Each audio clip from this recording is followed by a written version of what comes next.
Hello everyone, I'm Greg Clark. Thanks for joining us as we take another look inside rugby. Yes, and Bob Dwyer, good evening to you. Good evening, Greg. You've been in the news a bit lately, probably a little more than you wanted to.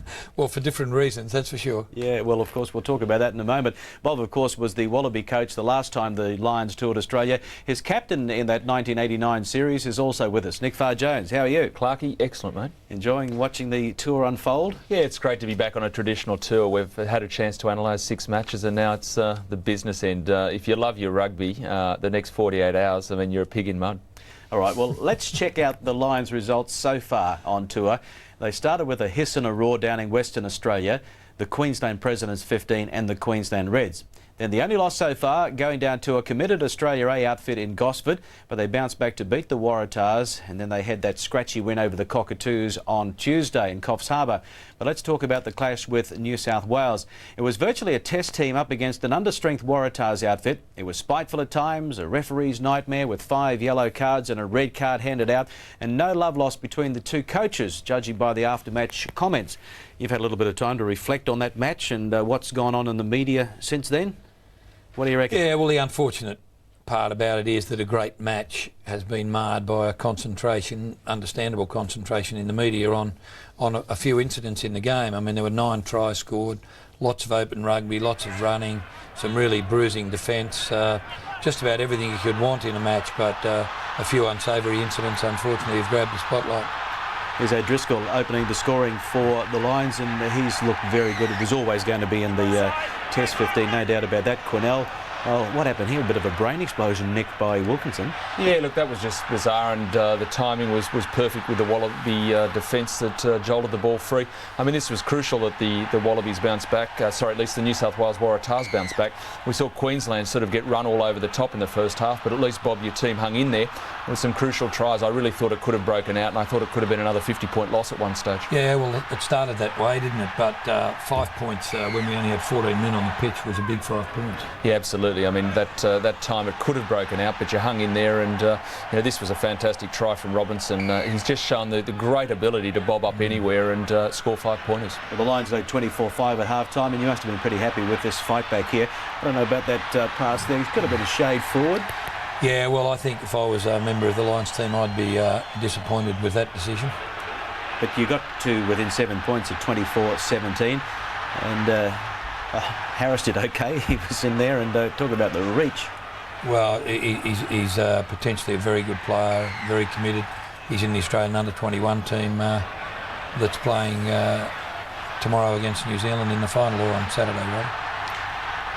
Put the foot on the gas here, Wilkinson, and he spotted the gap, and he's going to be dangerous, isn't he? Yeah, look, I reckon he's probably the best standoff that's come out of Northern Hemisphere rugby for 2 decades. I think he's that good, he's that gifted. He's shown it in the short career that he's had, but he's got everything. I suspect on Saturday we'll see plenty of booting from him, but give him half a yard or a looser space, and he's a terrific attacking player. Bob, you've done one thing this year. You've been able to keep Manny Edmonds on his game. Gee, incredible, that try there, and right throughout the Super 12 when he wasn't injured. He's grown in confidence, hasn't he? Yeah, he has, and I'm sure there's a lot more to come from him. He's only a young man, really, and with this season under his belt and an off-season so that he can really prepare himself well, he's a tremendous athlete. He has all the skills. A few bits of his game we need to work on, which we won't talk about. Yeah. But I expect him to be a very good player in next year's Super 12. Well, it was a loss by the Waratahs, but a couple of milestones before we get on to a couple of other incidents. And Nick, you've played in that famous blue jumper plenty of times, but Sam Payne, his 91st cap, the most capped New South Welshman. So he didn't finish with the win, but yeah, an amazing career. Yeah, look, I mean, obviously, anyone who's played for the Waratahs, it's a proud jersey you pull on, and I find it amazing that Sam played, over 90. I don't think I even got 50 in sort of 10 or 11 years, but it's sensational. I mean, I think that, when people look back on their career, longevity is a really important thing, that you're there all the time, that you're always, available, that you weren't injured, and, we take our hats off to Payne as he disappears into the Northern Hemisphere. All right, some incidents, Bob. Let's start with probably a world record yellow card. The opening seconds, Tommy Bowman. He got the yellow card. We're going to have a look at the incident now, and, well, the retaliation from the Lions player was quite interesting as well. didn't really pick it up there. Here we go now. Tommy, he did lead with the elbow, but have a look at that there. Grewcock just right over the top of him and got a couple in as well on the way down. Well, he just came over the guy's shoulder. There's no doubt he took the player out without the ball, but any suggestion that he hit Danny Grewcock with an elbow is entirely false. I mean, if you actually look at it, my memory of being in behind those big guys is that that's how you actually coach to go up for the ball. If you're not going up like that to get the other side of the ball so it's not a knock-on, I don't know how you go about it. Yeah. Just so happened that as he went up, his elbow connected with the guy's head. It wasn't malicious. Well, I don't actually think it even connected, Nick. I think his arm came across the guy's shoulder, and he definitely took the guy out without the ball, accidentally or on purpose. Look, see, there's just no contact, but there's a few whacks going. Bob, I suspect that's part of the problem with this media beat-up of looking for malicious play, that you've got referees on sidelines, and I'm sure come Saturday, the referees, any start, commencement of niggle, they're going to be yellow carding and what have you. It makes it difficult for the guys to go hard, full speed ahead. Well, you could debate that one, but can you debate Duncan McRae's red card? In hindsight, well, at the time, in fact, I was thinking, what went on there? It's not like Duncan to be lashing out like that. There must have been something that provoked him. So we'll try and pick up something here. Wood on the rampage. Now, McRae's taken out there. There was a boot that sort of got him in the family jewels almost. And did that spark it? I'm not sure, but it wasn't pretty to look at. And, you just can't condone it, I guess. And Duncan, to his credit, has come out and said that I'm guilty, sir. Yeah, he said he can't explain it at all. He does say there were things which caused him to lose his self-control. But having had a look at it on the video, he said, well, yeah, I definitely got clobbered there and I felt some contact here. But he said that it happened and I just can't explain it. In fact, it was only his terrific record that saved him from more extreme punishment. Well, that was the red card. We've already seen one yellow card, and it wasn't all that long after that we saw 4 yellow cards handed out. And, well, the Lions are saying that the Waratahs started. Well, get it from the horse's mouth. Did you go out with any preconceived ideas? You mean to Waratahs. commit foul play? Yeah. Oh, absolutely not. There's never been. Well, there's never been a team that I've ever been involved in that's gone out with the idea of committing foul play. If you say, did you go out to play hard? Did you go out to tackle hard? Of course, obviously. Well, I'm glad you said that, because if you have a look at it here, look at that. The overhead punch has just connected Kennan. There was just no way that was one-sided. No, well, that was very interesting because Brendan Cannon was trying to separate people and Phil Vickery came in with a haymaker. And interestingly, it's the second time Phil Vickery has been penalised for punching in the game.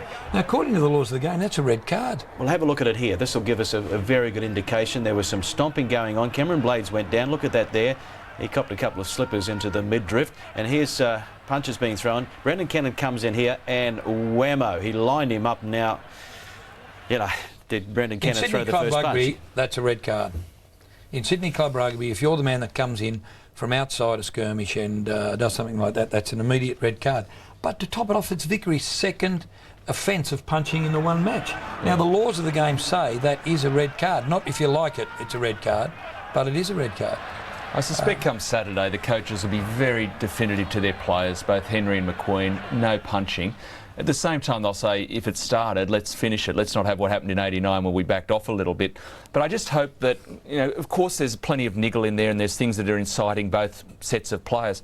I hope that good, hard, old-fashioned rucking isn't penalised come Saturday, because I think we need a little bit more of that, where guys, sure, they might take home a few souvenirs, but if guys are going to line the ball and try and slow it down, they should get touched up, and I hope that's not penalised. But we don't want to see punching. You mentioned the Vickery thing. We'll have a look at it now because, well, the law book says punching is a red card offence.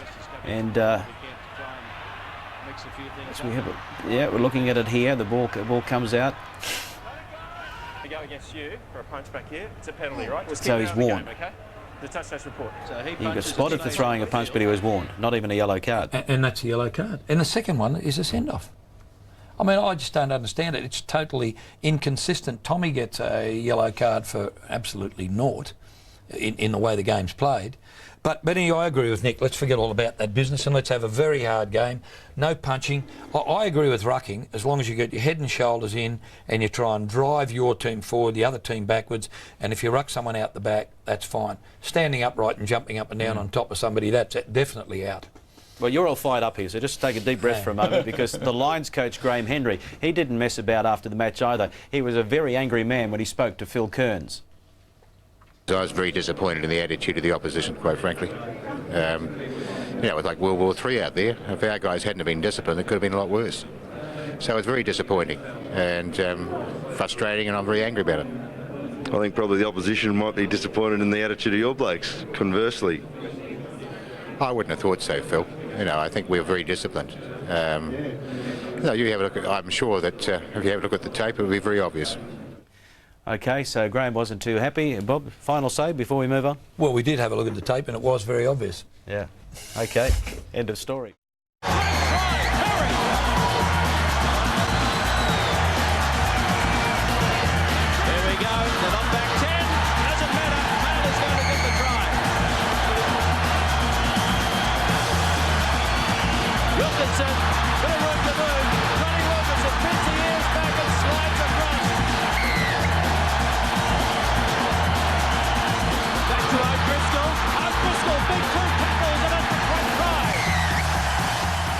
The prelims are over. Now it's time for the real deal. Just how good are the British and Irish Lions? Well, we'll find out at the Gabba in Brisbane on Saturday night when they take on the Wallabies.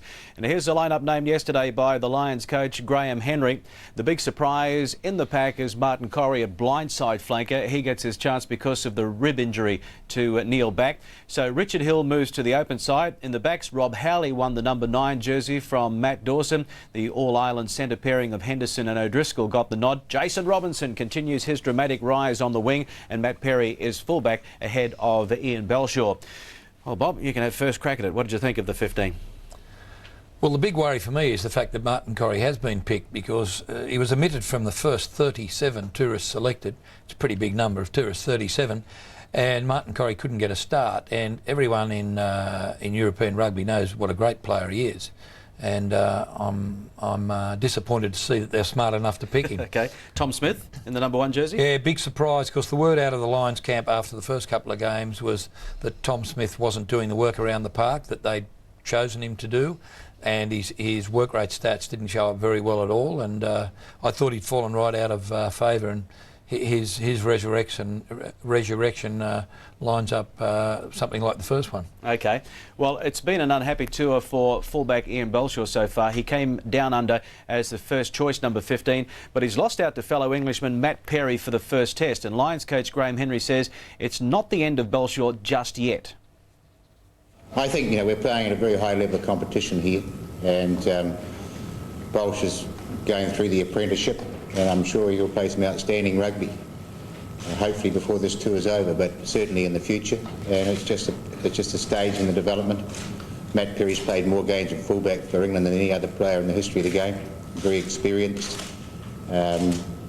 He's been more comfortable on tour than Bolsh has been. But it's just a stage in development, I think, and I'm sure that Ian Bolsh will play some great rugby, hopefully, before this tour is over. Well, let's get a comment from former international fullback Greg Martin. Mate, I guess it's not that Belshaw hasn't done too much wrong, it's just that he hasn't done enough. Well, last Saturday against Bob's team, the Waratahs, and then on Tuesday against the country, he was given a couple of final chances and he really blew it, especially in counter-attack. Offered nothing.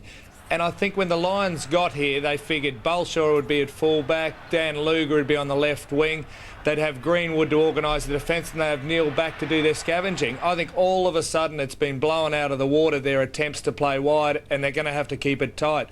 Belshaw will have to go back, maybe get a chance against the Brumbies, and that's his only avenue. Well, he is on the bench. Matt Perry, though, a lot of experience on board, Nick. Yeah, without doubt, as Coach Henry was saying. I mean, he's played, you know, so many times for England. He's a great broken field runner. But I suspect, look, there'll be a few conservative things happening on Saturday. First test, I wouldn't be surprised to see the Wallabies put up a few high balls. Perry's sensational under that. And as Marto said, given the changes, the injuries in recent days for the Lions, I expect them to play a very conservative game, really tight it really close, see a lot of Howley sort of scavenging around the scrum, and I wouldn't expect them to play an expansive game at all. Well, with Neil back and Lawrence Dallaglio injured, the Lions have a new look back row with Scott Cornell at number 8, Martin Corrie at blindside flanker, Richard Hill at open side, and Graham Henry seems quite relaxed about the new combination. I don't think it changes our approach at all. It's a strong back row. It's got extra line-out strength there that we didn't have prior. Richard Hill's had a lot of experience of playing 7. He plays all his club football there. He's considered as a world-class 7 in the 7 position. I don't think it changes our attitude at all. Well, it doesn't change the Lions' attitude, but Ben Darwin, does it change the Wallabies' thinking now that you know what the back row is all about?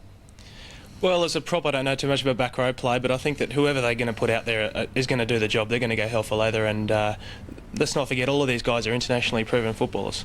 Okay, and Bob Cornell, he's earned his spot, hasn't he? He's been playing well on tour. Yeah, he's a very good player, but I agree. I think they've chosen a team to keep it a lot tighter than perhaps they've previously played. Yeah, just looking at some of the body language from Graham Henry at the press conference yesterday, it wasn't all that confident. And you know what the English press is all about. They seem just to be circling at the moment, and you know, it's not an easy job, is it, travelling with a couple of hundred Pommy reporters? Yeah, especially as a non-Brit, I suppose, too. If they're going to point the finger at someone, it won't be at one of the Brits, I guess, or the Irish. It's a very strong team, very physical inside centre. Rob Henderson. I think it'll be a very physical game, and I think they will keep it tighter. There is nil chance Richard Hill, even though he's a very, very good player, great player even, there is nil chance of Richard Hill beating George Smith for the ball at the breakdown. Nil chance. Yeah, we're looking forward to that clash, and I'm sure George is as well. Now, if anyone had any doubts about whether Jason Robinson could take the next step in international rugby, I think he's answered the critics on this tour. Coach Henry is delighted with the fleet-footed winger's progress over the past couple of weeks. He's been superb. He's a creator. He looks for work. He pops up in unusual places, which is difficult for rugby defences to handle. You know, he often pops up at first receiver, at scrum half, at the ruck and more. And so he keeps defences guessing. He's a workhorse. He wants to be in the game all the time. He's not straddled by tradition and history and how the game is played. He does his own thing. And he's getting better every game he plays. So he's been a revelation on the tour. He's been superb. Not a bad report card, is it, Nick Farr-Jones? Yeah, no, sensational given the little time that he's had in rugby union. But Henry's right. I mean, he's not constrained by any tradition. You know, he's going looking for the work. He's typical Campese. He bobs up wherever the ball bobs up. And the Lions are going to need that, because I think they play very much plain vanilla, you know, structured type, pushing it wide, using the speed and strength of their wide guys. They need guys like this who can create. Look at this situation, creating close to the ruck and more, come off your wing looking for work. And Marno, I know you've been very impressed with the Robinson as well. 8 tries so far on tour, a couple against the Waratahs, and okay, he scored 6 soft ones against minor opposition, but there was nothing wrong with the Waratahs last week. Oh, they were 2 great tries, and perhaps he's the only bloke that could have scored them. He's one of their only penetrating thrust weapons on the weekend, maybe O'Driscoll, if they can get enough ball, because I know Wilkinson will be keen to kick. Maybe that left-footed wide kick that Robinson put to Luger, who's now gone home, that'll probably be used for Robinson. So I guess the Australians out wide, nothing really will trouble them. All right, you're sounding very confident. Let's check out the Wallabies then. And there were no real surprises when the team was named yesterday. Nick Stiles is set to make his Test debut in the front row alongside Jeremy Paul and Glenn Penaho. Dave Giffen is over his injury scare. John Eel's dodgy Achilles seems to be okay. The talking point in the backline, I guess, Nathan Gray's inclusion ahead of Elton Flatley. Andrew Walker starts on the wing ahead of Matt Burke. Walker will also do the goal kicking. And on the bench, of course, Ben Darwin is there. He hopes to get his first cap as well. Foley, Cobain, Lyons, Whittaker, Flatley, Burke. Ben, once again, congratulations on being named in the 22. And have you done a deal with Pancho, Glenn Penaho? When do you reckon he might have enough? 30? Have you given him maybe 30 5 minutes? to 10 minutes into the game, you'll have enough. I don't know. We'll have to see how we go. Yeah, but that's a pretty well-balanced team. And at the start of the year, mate, did you think that you'd be lining up possibly for your first cap against the Lions? Well, really, this year I didn't even think about playing for Australia. I was just trying to make sure I learned how to play prop, and coming through the year I've slowly improved, and when I got the call to be in the team I was over the moon. I didn't think I'd make it at all. Bob, I better throw this one at you. He plays for Norths in Sydney and snuck through the Waratahs guard. He's picked up a winner's medal with the Brumbies and now a cap against the Lions. I guess. Well, he didn't exactly sneak through. We saw him and knew he was going, but he thought it was a good career move. And I said, as I said to him before the show, it obviously was a good career move. Yeah, you happy with the Wallaby team? Seems to be picked on form. Nathan Gray, magnificent against Australia, eh? Yeah, it's a risk with the goal kicking, but Andrew Walker was fantastic in the end of season playoff games in the Super 12. But they've picked the guys who they think can play the best attacking rugby, and that's not such a bad thing. That augurs a very positive approach from the Wallabies. Well, from one former Wallaby coach to the current coach, and of course the Wallabies have been tucked away at Coffs Harbour watching the Lions tour with interest, and the Australian coach Rob McQueen says he hasn't got too much to complain about. We're very confident that it's a good team. We're certainly going into the game with a very positive attitude, and you know, right now we're reasonably well prepared. We've never probably been better off as far as choices of goal kickers are concerned, but certainly at this stage we'll have Walker starting off with the goal kicking, and then we'll see how we go from there. And when you look at some of the injuries that they've had, they weren't automatic selections for the side either. So look, they've had a very good preparation. They've had 6 games now under their belt since they've been out here. We've had 1, and you know, that is a very telling statistic. On the other hand, from our point of view, you know, we have prepared pretty well. We're reasonably happy with where we're at the moment, so we're really just looking forward to getting into the game. Well, I guess if you compare body languages, you know, Rod seems to be pretty much on top of it, doesn't he? Yeah, I think things have gone very well up at Coffs Harbour. They haven't had the injuries the Lions have. Of course, they haven't really been playing since the Maori. But look, I really see our strengths in that back line. I don't think English rugby and British rugby and Irish rugby has come up with the combinations that we can put up in the strike power. McQueen will stress, look, hang on to the ball. Continuity is the hallmark of their game. If they can throw 7, 10, 12 phases at the British Lions, you know, the speed of the guys of the Walkers and the Roths and the Lathams out wide with that sort of continuity, I don't think the Lions will know what's coming at them. But the crucial thing, Greg, is getting that ball and getting it on the front foot. Well, one of the happiest blokes in the Wallaby camp this week had to be centre Nathan Gray. He's forced his way back into the starting 15 for the first time in a few seasons, something he's had on his agenda all season. At the start of the year, you know, I set myself a few goals, and to be in the run on 15 was one of them. You know, the opportunity to play with the likes of Daniel Herbert and Steve Larkham is something I'm really looking forward to. Rob McQueen and the selectors have always said that they're really looking to pick guys who are constantly playing well. So, you know, obviously, if you're someone trying to get into the Australian squad, you really got to focus on playing well week in, week out. And we just try to shut down their space and cut down their options. And, you know, if they can get the ball to those quick guys out wide, they can be quite devastating. So, you know, obviously, we've got to try and cut them down. Nathan Gray, he is back. Mardo, for a couple of seasons there, he was in the shadow of Tim Horan, and then I think Grazy will also admit himself that he probably went into the wilderness there for a moment or two, but he's back. Well, yeah, I think that's a close run thing between he and Elton Flatley. I think a few minutes that he had against the Maori and then his performance against the Australia A proves that this Wallaby team's picked on form.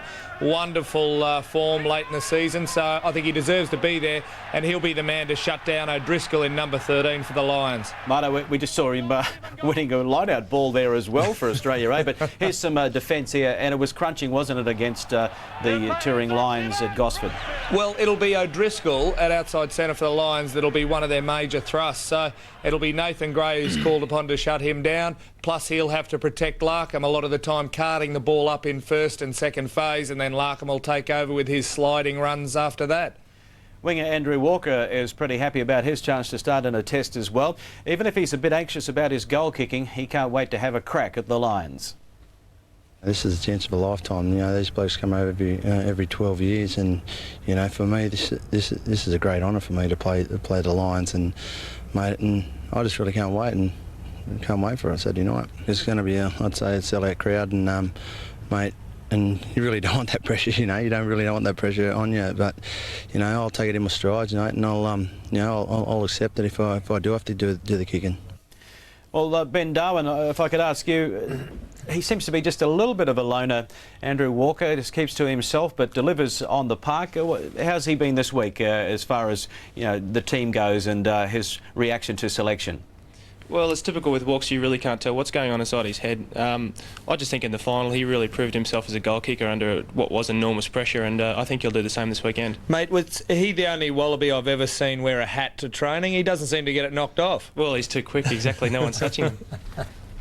Yeah, well, he's hopefully going to find the target early on with his kicking and get the confidence going. If we go back to just getting tips from you gentlemen, the George Smith situation. I noticed in the Murray game that the Murray sort of targeted him, not necessarily the ball, and tried to nullify him. So he's obviously got to be well, either protected or, they're going to target him, surely. Well, you don't really have to target him. If you chase the ball, you've got George, haven't you? Yeah, so that's easy. He's in an extremely vulnerable position. He's always down over the ball, bending over, totally unprotected, and you get cleaned out a lot there. But I mean, people have been trying to clean him out for the past 2 years. Yeah. So, particularly in the last year after his first season when he became such a prominent player. And Josh Cronfeld style, he stands over the ball, and these great big guys come in and try and clean him out, and doesn't seem to worry him. We saw against Australia A and also against the Waratahs when the Australian opposition, put some solid defence on the lines. They sort of stood up and said, hang on a minute, this wasn't supposed to happen. Didn't happen in the first 2 or 3 matches on tour. I can't wait to see the likes of Kefu and Finnegan. I mean, how will they handle that crushing defence? Yeah, sure, and look at the centre combinations. I mean, have you seen a more sort of potentially bone-jarring defensive combination than Gray and Herbert? It's going to be fantastic. As Bob said earlier, I think it's going to be one of the most physically intense games, even if it's tight, and we expect it to be tight from the Lions side, from them trying to slow the ball down. I just think the explosion that we're going to get in intensity is going to make for just a magnificent atmosphere. I just can't wait, but the hits are going to be tremendous. Scoreline, tip, what do you reckon, Bob? Australia by 15. Yeah, you're feeling that confident? I think we've got a great deal of point scoring ability and a tremendous defence. I think this is a very, very physical line side, but it's not so bad when you're on the giving end. It's when you're receiving, and I think they'll get a big shock. It's going to be a really tough game. Nick, have you seen anything in the last couple of matches that would indicate the Lions are ready for a win? No, not at all. I mean, against Bob, I thought I expected a much better performance, but I actually think that that's a worry, and I think that the Wallaby camp will be preparing that. Often when you have a really bad game, as we saw in '91, the team can get really focused, and I actually think it's a worry. They've played poorly in the last couple of matches, that they'll get angry with themselves, that they'll focus, that they'll be absolutely ripping and tearing to go on Saturday. If our pack matches them and wins 50% of the ball and holds a solid platform, we've got too much strike power in the backs. I think Bob's right, 15 points. But the Lions, if they can get 60% of the fruit, if they can put the Smiths on the back foot and the Larkhams and the Gregans, just stop that wonderful momentum that those guys can create, if they can stop that, it's going to go absolutely to the wall. Although appearing to be outnumbered here at the Crown, getting a bit of their own back here with Waltzing Matilda, the unofficial anthem of the nation. Wallabies have been in their huddle. George Gregan. Chris, they seem to be very relaxed, the Australians. They are, Gordon, but this is the time they've got to explode, and they are ready to. I'm assured from every part of the associated group with the Wallabies, they're not going to leave any gas in the tank. Are you ready, John? You ready?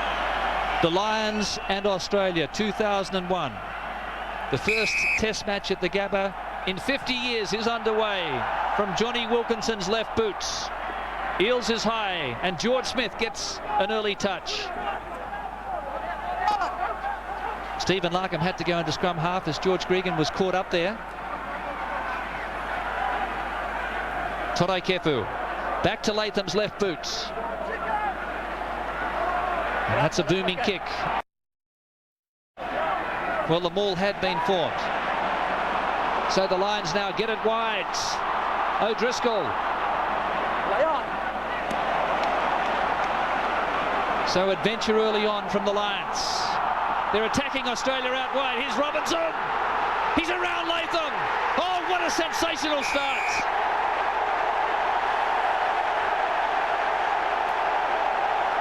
Jason Robinson, his first run on Test match, his 9th try on tour. He left Chris Latham standing.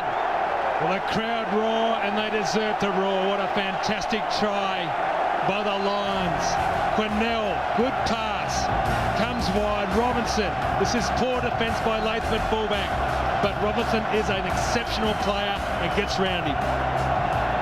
Quick hands will always beat the man, and Perry gave Robinson room to move. He took on Latham and beat him hands down, leaving Latham flat face first in the dust. So the Lions showed their hand early on. They moved the ball wide and caught Australia short out wide. Now Johnny Wilkinson. What a spectacular start by the visitors.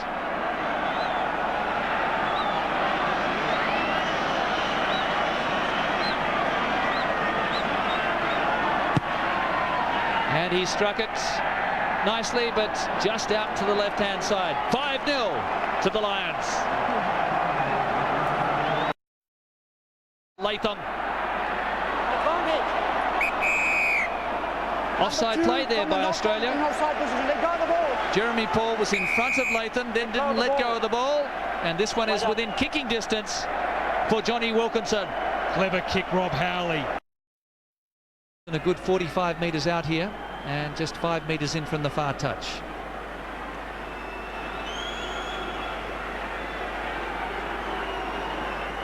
Australians ready to hoist here if necessary, if it's going to be close to the crossbar. It will be close. Didn't get the distance.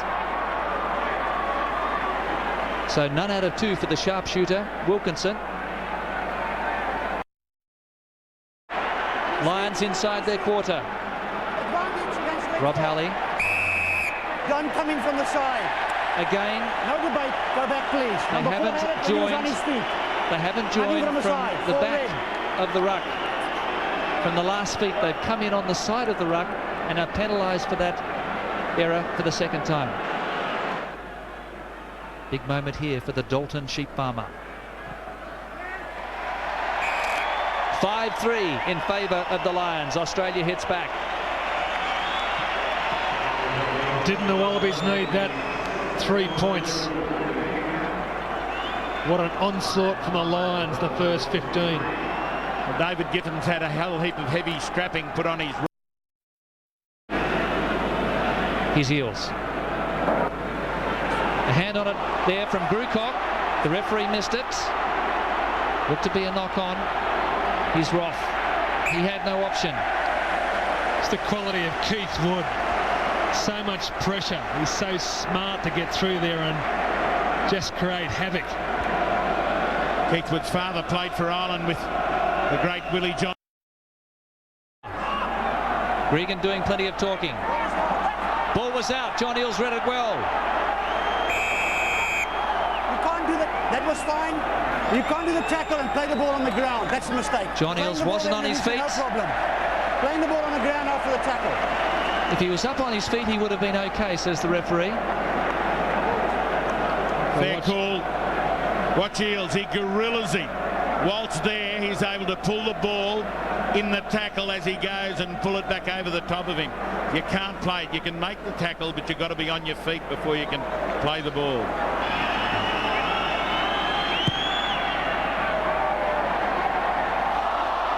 It's hit the flag on top of the upright, I think, and came straight into the arms of Latham.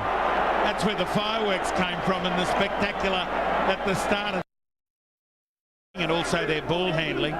There's just no time to think about anything else. So Halley works at short side. O'Driscoll, Robinson, and James. Second try for the Lions. Australia no answer down that short side. Darford James, 25-year-old Welshman. They call him Trigger, and they really pulled the trigger down that right side. Well, they've taken the Wallabies on where people would have thought they were impregnable. Out wide, great break O'Driscoll. Here's a mighty footballer. He gives it to the zip man, and then Darford James. So strong, so good. Over. Well, Driscoll, a star of the Northern Hemisphere. The second time tonight we've seen a poor tackle by Larkham, and then Finnegan compounds it. And Dapper James, the speed merchant, cruises in. Well, that's a brilliant try by the Lions, and missed first time tackles by the Wallabies. The crowd is buzzing here. Can Wilkinson get his first goal kick of the match?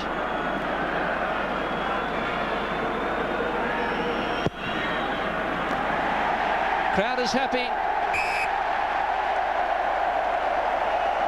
So the Lions now in the driver's seat. Two splendidly taken tries, and the Wallabies just with their chins. Quinnell being called forward. Am I getting called winger? Yeah.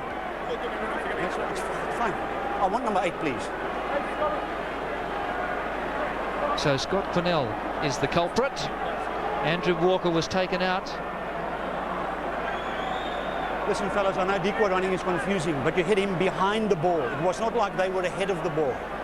Just play the guys with the ball, please. Just in front of him as well, sir. Yeah, he was behind the ball that was carried. So you can't tell me we're fooled by that. Play the man with the ball, please. Quinnell just followed through and thought he'd get both in the one tackle. But you've got to have the ball before you can be tackled. Town option is gone, and look at that. Tom faces the finger up to the side of the face, hiding the disappointment at the moment.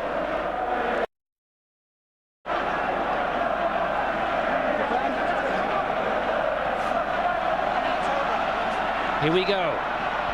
Henderson. Again he goes through a poor tackle. The Australian defence in big trouble here. Big overlap. Belshaw went himself. There was a 4-on-2 overlap. Stephen Larkham missed the tackle, but another one to the Lions. The Wallaby defence is in tatters.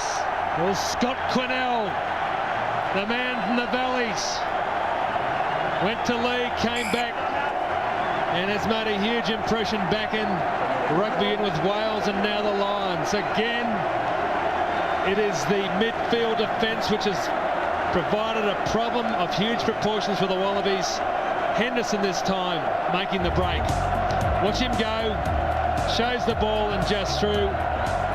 Paper thin defence, the chase comes in, Burke misses him. And then Jeremy Paul comes across, no, it was John Eales.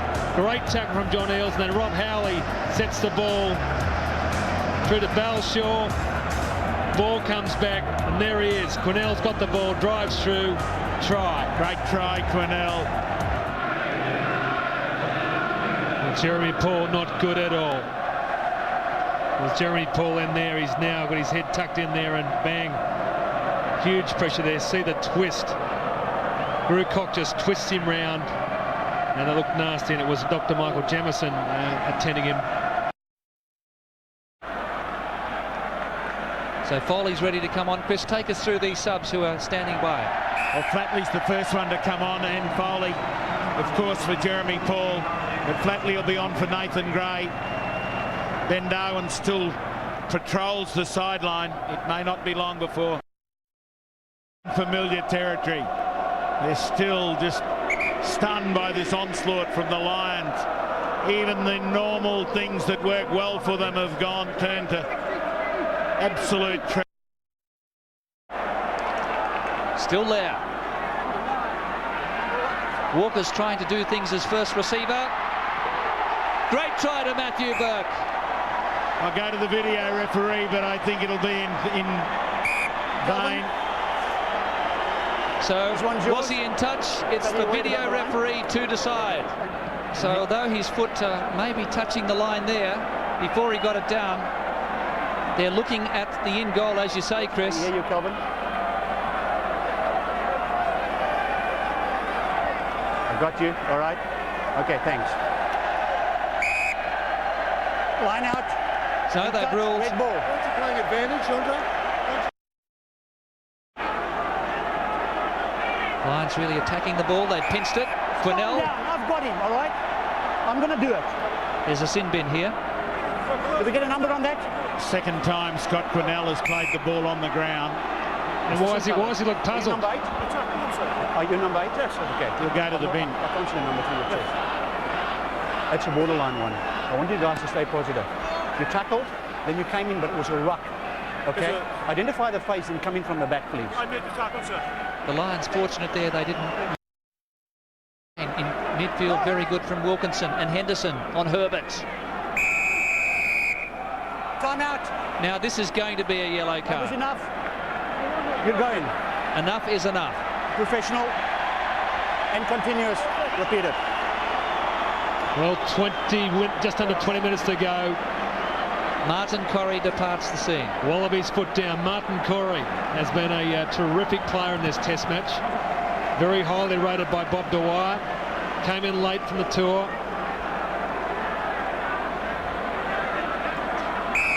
Kept on driving through and picked the ball up. Wait. He's not entitled. Number 8. It would only Another be a word. penalty try if the try was definitely going to be scored. There was some doubt about that. It wasn't. It was penalty try. I don't know who the guy is.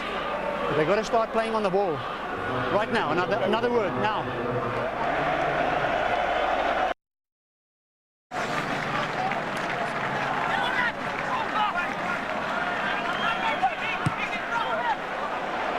Good kick again by Halley.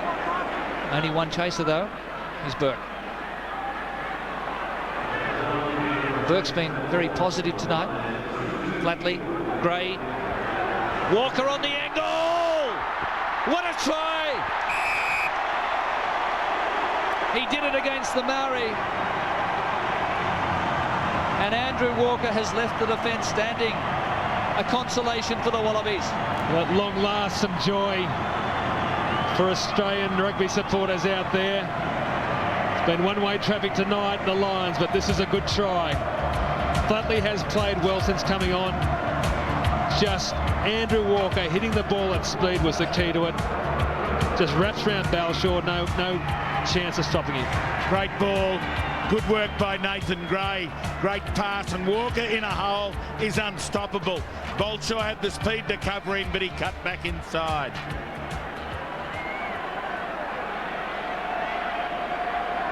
So let's not forget the Lions are still one man down. Martin Corrie in the sin bin. And Matthew Burke misses from a handy position.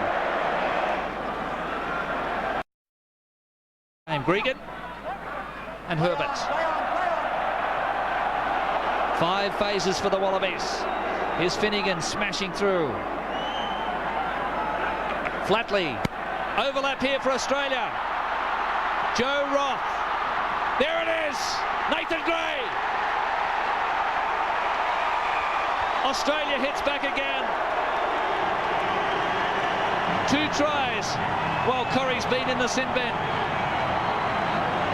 And you could see the Lions just running out of numbers. It is always difficult without your full complement on the field.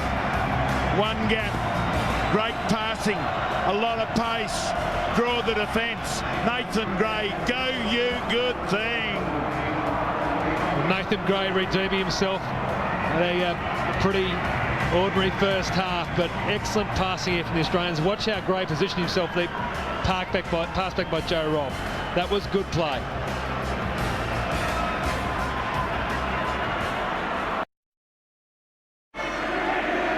Sweet Chariot now. And another sin bin coming up here. Keep on walking, slowing the ball down. Let go of the ball. Number 3, go. So Phil Vickery is off into the bin. And we have 6 minutes to go. Well, the Aussies scored 2 tries with Corrie in the bin. The Lions didn't need that. Phil Vickery's put in a big way tonight. He's been very enthusiastic. Just listen to at the breakdown at times. Let's listen You're to not Andre going to Wilson. protect the score by being negative. Play positive and defend. That's it. But Phil Vickery has been caught twice for coming in from the side. Andre Watson just lost patience. Lions touring team together. Look at that sea of red. The support here is deafening. Vociferous. and satisfied. Over 37,000 fans. First test match at the Gabba. In referee. Is that the hooter there? One last set piece. There it is. The final whistle. The fans salute their heroes. The Lions victorious in emphatic fashion. 4 tries to 2. 29-13. They scored the first 4 tries of the game. And really it was a case of out-muscling the Australians across the field tonight.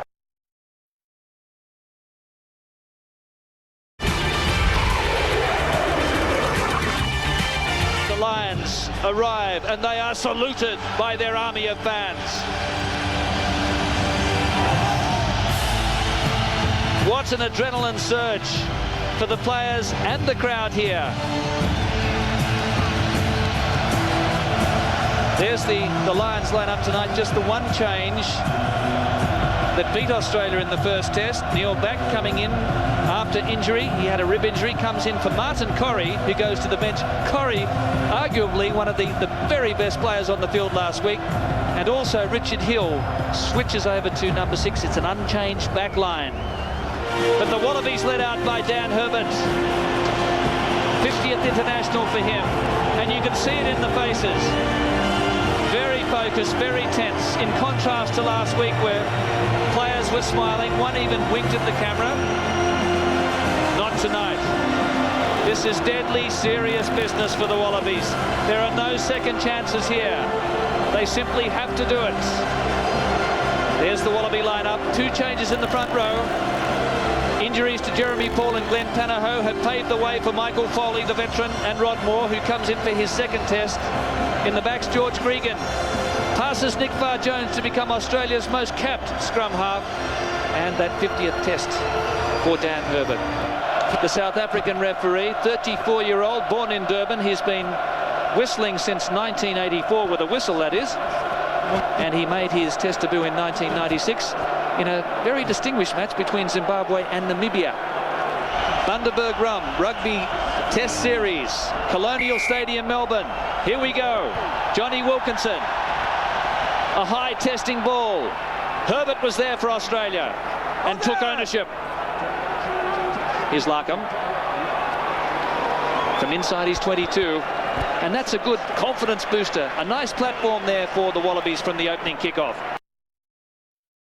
Torai Kefu, big clean out from the Lions pack. Keith Wood with a little step off his left foot. Again committing 4 Wallaby defenders. George Smith battling for the ball. Advantage. Number 7 gold. 7 gold. Again, number 7 gold penalised. 7 gold moving infield, line out not over. The line out hadn't finished, said the referee. Not over. Now just explaining it, the line out finishes when the ball is moved over the line of touch. And the referee said the line out hadn't finished, so George Smith had no rights to move inside the 10 metres. So an early chance now for Johnny Wilkinson. He's situated right on the 22, 15 metres in from the far touchline. He's a dead-eye sharpshooter. He's up to 410 test points, averages 16 per international. Lions 3, Australia 0.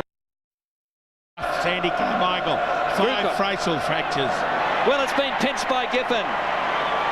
It was down to Grucock at the back, and the Wallabies have forced a crucial turnover.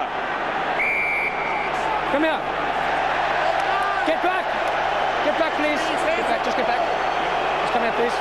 Torai Kefu being called out.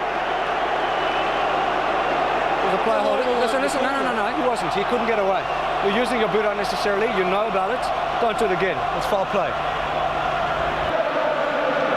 So Wilkinson to make it 6-0 if successful.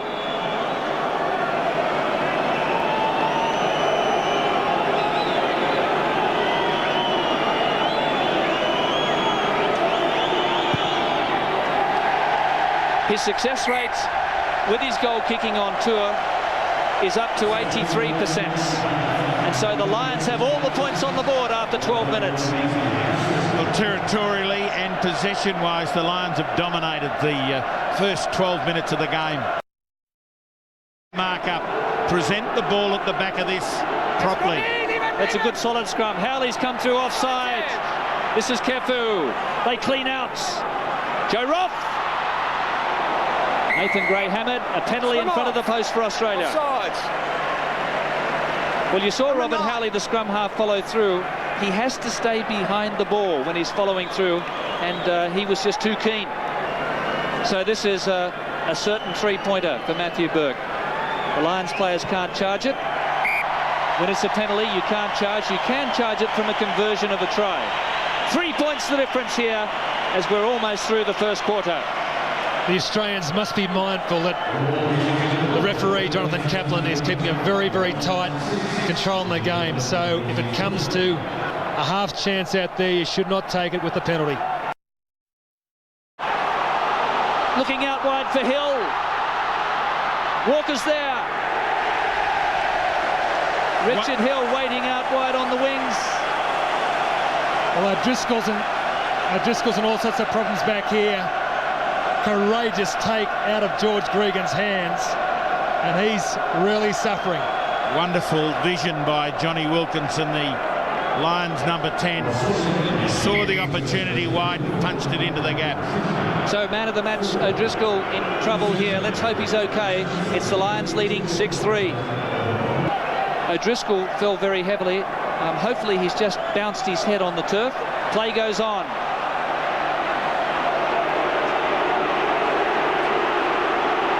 A big drive here from the Lions. They're going to score. Vickery's there.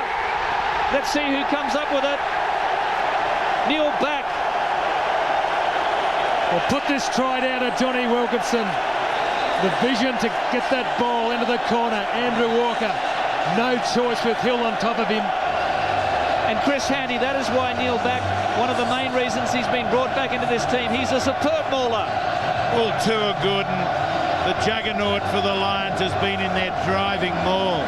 They had it down to perfection, and even when they got the breakaway, there was 3 back at the front. Great try. Well, that was superb control from the Lions pack. They really forced the Australian forwards into disintegration there. Now Wilkinson looking to take the tourists to 13 points. And he missed a couple on that side at the Gabba. So it's an 8-point deficit for the Wallabies. Lions 11, Wallabies 3.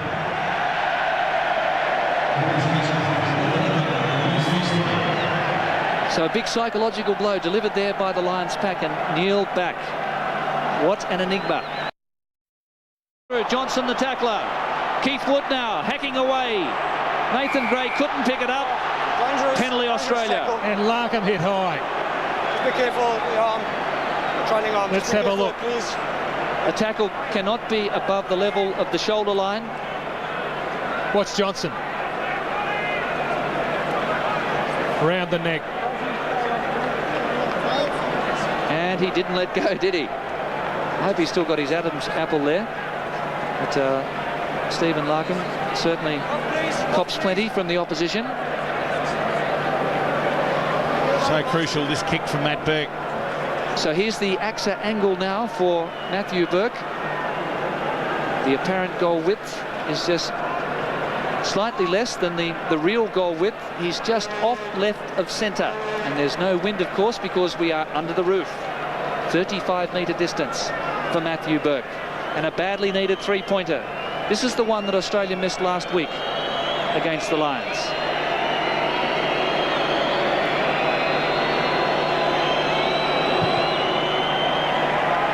Burke does the job for the Wallabies. 5 points the difference. Perhaps that's a bit flattering for the Australian team, but they'll take it. 11-6. A much better phase of play there for the Wallabies. They really kept the ball punching forward. Good security. Matthew Burke strokes beautifully.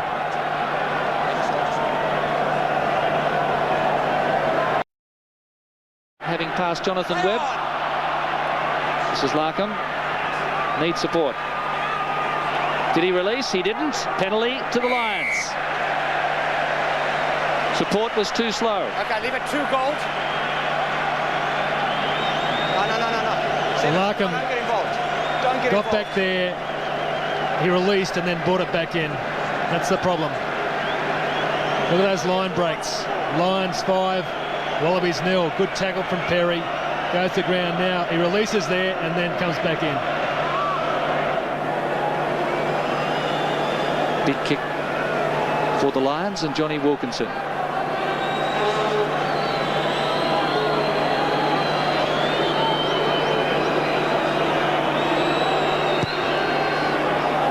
Distance is going to be good, but out to the right-hand side. By just 5. And it's been a ferocious first half of rugby here at Colonial Stadium. The Wallabies are fighting for their lives here in this series. They have to win to keep it alive at half-time. The Lions flexing their muscles, leading by 11-6. Andrew Walker. Nice high ball. Joe Roth coming through, it just went too far. Howley ducked under the tackle from Joe Roth. And the Lions surge ahead again. Hold it, back. Is Wilkinson. Intercepted. Joe Roth. Can he get there? I think he might have dropped it. I think he scored it. The try's been awarded, I think. Clever work by Joe Roth. Just check that out for me, please. As he made the break and got to the line, he used his left hand to put the ball under him. Let's hear what the referees have got to say. Do you think he got it down, Chris? No doubt about it, Gordon. Well, Joe Rotham, what a turnaround. He had the pressure on Howley from the kick. He should have smashed Howley. The Lions drive forward, and then lurking with intent was Joe Roth. Here it is. Let's watch closely. It's a try.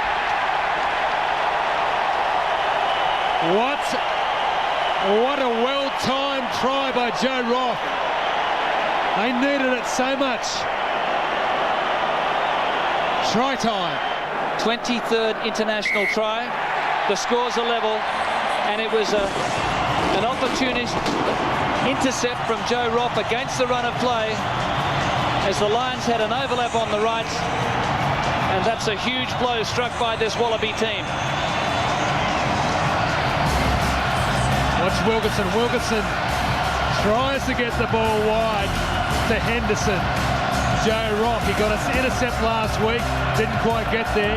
Here he goes, high it goes, and Joe Roth. What ball skills this player's got. We'll miss him next year. Well, Joe Roth is playing his 53rd consecutive test match for the Wallabies, which is an Australian record. Can Burke put Australia in the lead? Not with that kick. So we're all tied up, and it's the Wallabies who struck first after the break. Almost got through the gap. Fantastic tackle. Fantastic tackle by Jason Robinson, but offside. Also, momentum returns to the Australians here in Melbourne. They're getting the ball wide and getting some territory. Owen Finnegan a telling run up through the middle, and Andrew Walker hit hard again. So Walker in trouble. The scores are locked up at 11-all. It's a straightforward kick for Matthew Burke. Distance is not a problem. It's all down to the accuracy and the timing. It's there. Australia hits the lead. And Walker still down with the trainer. Chris Latham's on the field.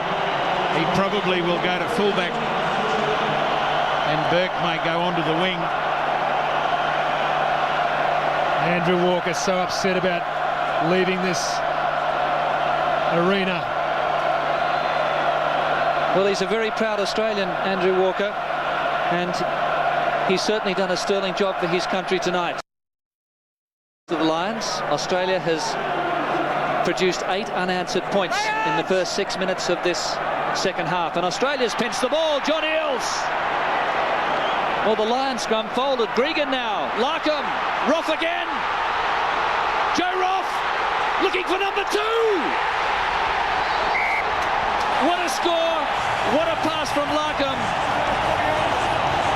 Well, this one belongs to the Piggies. The scrum.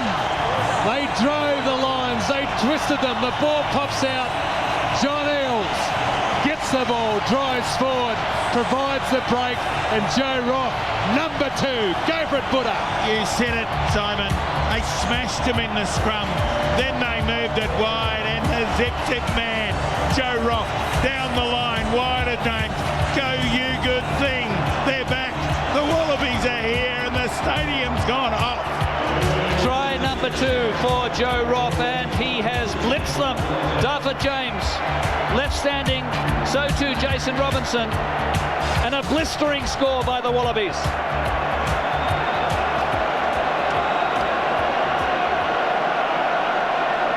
Matthew Burke, how crucial is this kick?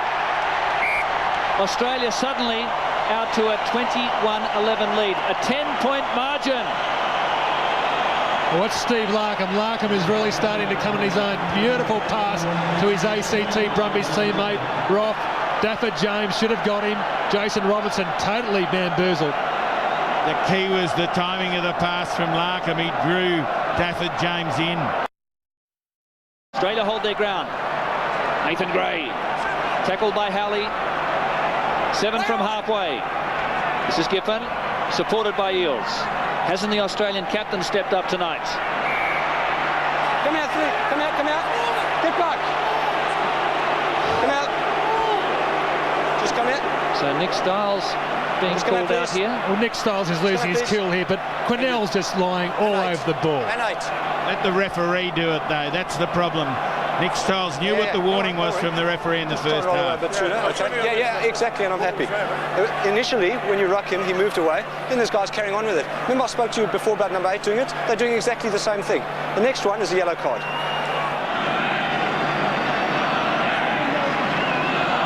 Johnny Wilkinson, 22-year-old from Newcastle. 18 years of age when he's made his test debut against Ireland at Twickenham.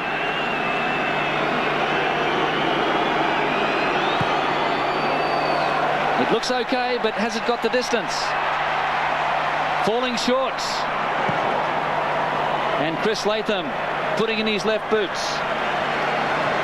So the Lions come up short. Australia preserves its 10-point lead. The Wallabies now have got to concentrate on the ball. They can't be distracted trying to play the man. And he's paid the price. Here's Wilkinson now, and Henderson. O'Driscoll hammered! Nathan Gray has cut him in 2.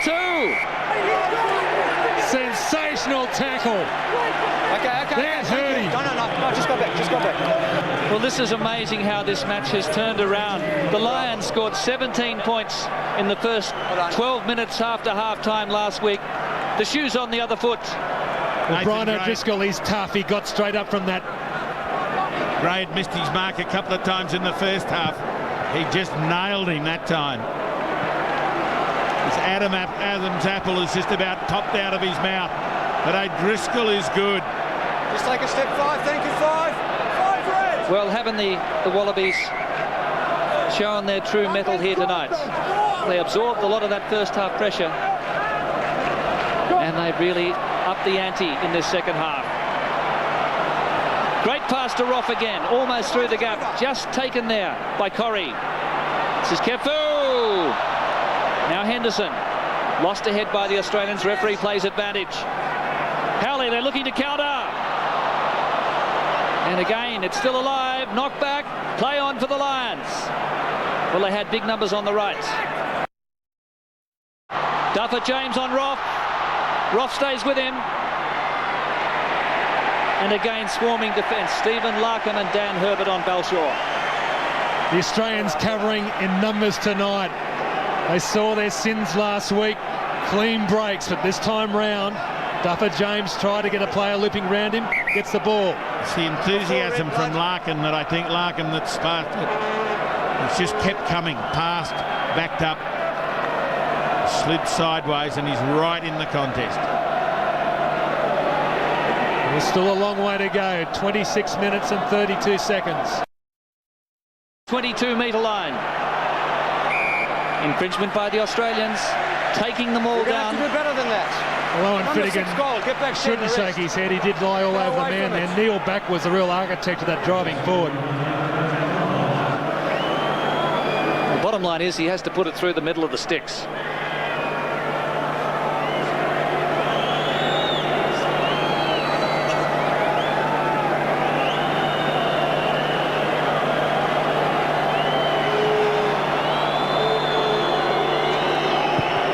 Wilkinson is the man for the occasion. So the Lions are back into contact, trailing by a converted try. 21 plays 14. Ollie. David Giffen unopposed. Nathan Gray taking on back and getting through that first line. Herbert. Joe Roth. 25 metres out. Gregan. Kefu. Wallabies getting go forward. Gray. Into Johnson. Gregan again. Quick ball to Finnegan. Here it is for Burke. Can he get it? Another one for the Wallabies.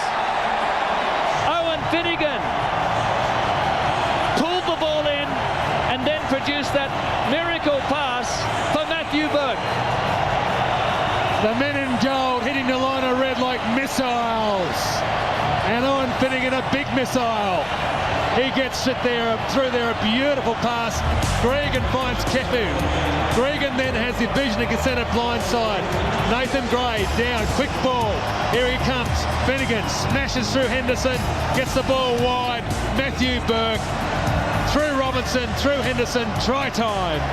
Proving to be the night of the Get Square. Every red jersey in the stadium glued to their seat and silence as the Wallabies go over.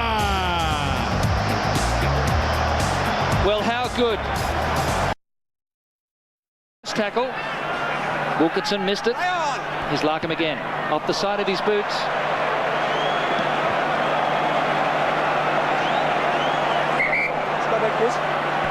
And there could be a late charge ruled here on Stephen Larkham. Was it late or just not a... No, it's not safe at all. Okay. So did you get a number? Number 12. Number 12. Okay, just be careful on the tackle, all right? Just keep your tackles clean and tidy. Sure. Okay.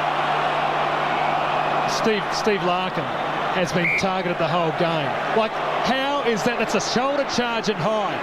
What's he doing still in the field? That is a dead set shoulder chest charge on Larkham.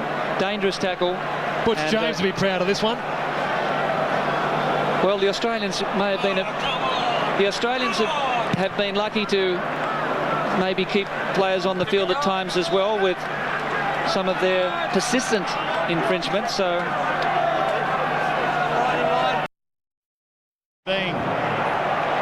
Lions looking a beaten side at the moment. Still 12 minutes to go, but a kick in a very handy position here for not releasing the ball. Double trouble for the Lions. Wilkinson down injured, doesn't look good. This is a crucial injury for this side. He's the kingpin. Calling for a stretcher. That's sad. There, Andrew Walker looks hazily through those piercing eyes of his, and Johnny Wilkinson is in trouble. I think it's a leg injury. He hasn't moved. What drama, what theatre here at Colonial Stadium, Melbourne. Australia 26, Lions 14. Matthew Burke. All pressure. Moves forward. The kick successful.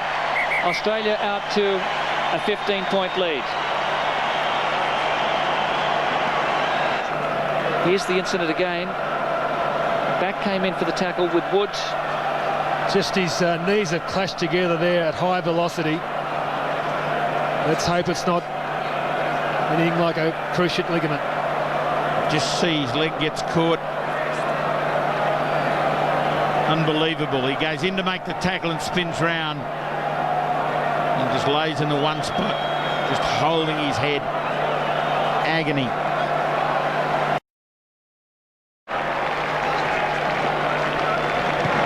Oh, another late-ish hit. Another late-ish hit on Stephen Larkham. In comes Andre Watson. I'm sure off goes for Cornell. Who is it? Yep, thanks.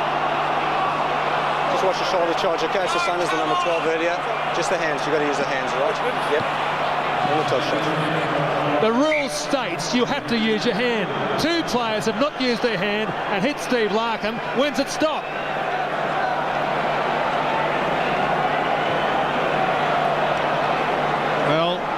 challenged the ball to try and charge down. He continued on. Collision, maybe. Buddha, you're getting soft. Well, there wasn't too much effort to pull out of that tackle. And I think Larkham also helped to add to the drama of the situation, making it a little worse than it actually was. So 10 from halfway. 29-14. Australia in the lead. The decider looks as though it's going to be at Stadium Australia as Nathan Gray makes inroads. Gregan now. Larkham, Herberts. Desperate defence from this Lions team, but they've conceded another penalty. Well, Pat Wright, from know you're listening out there. It's the sort of performance to put in last night, and what a performance for the Wallabies here in Melbourne. Well, a successful kick here would surely erase any doubt about a Wallaby victory. 18 points.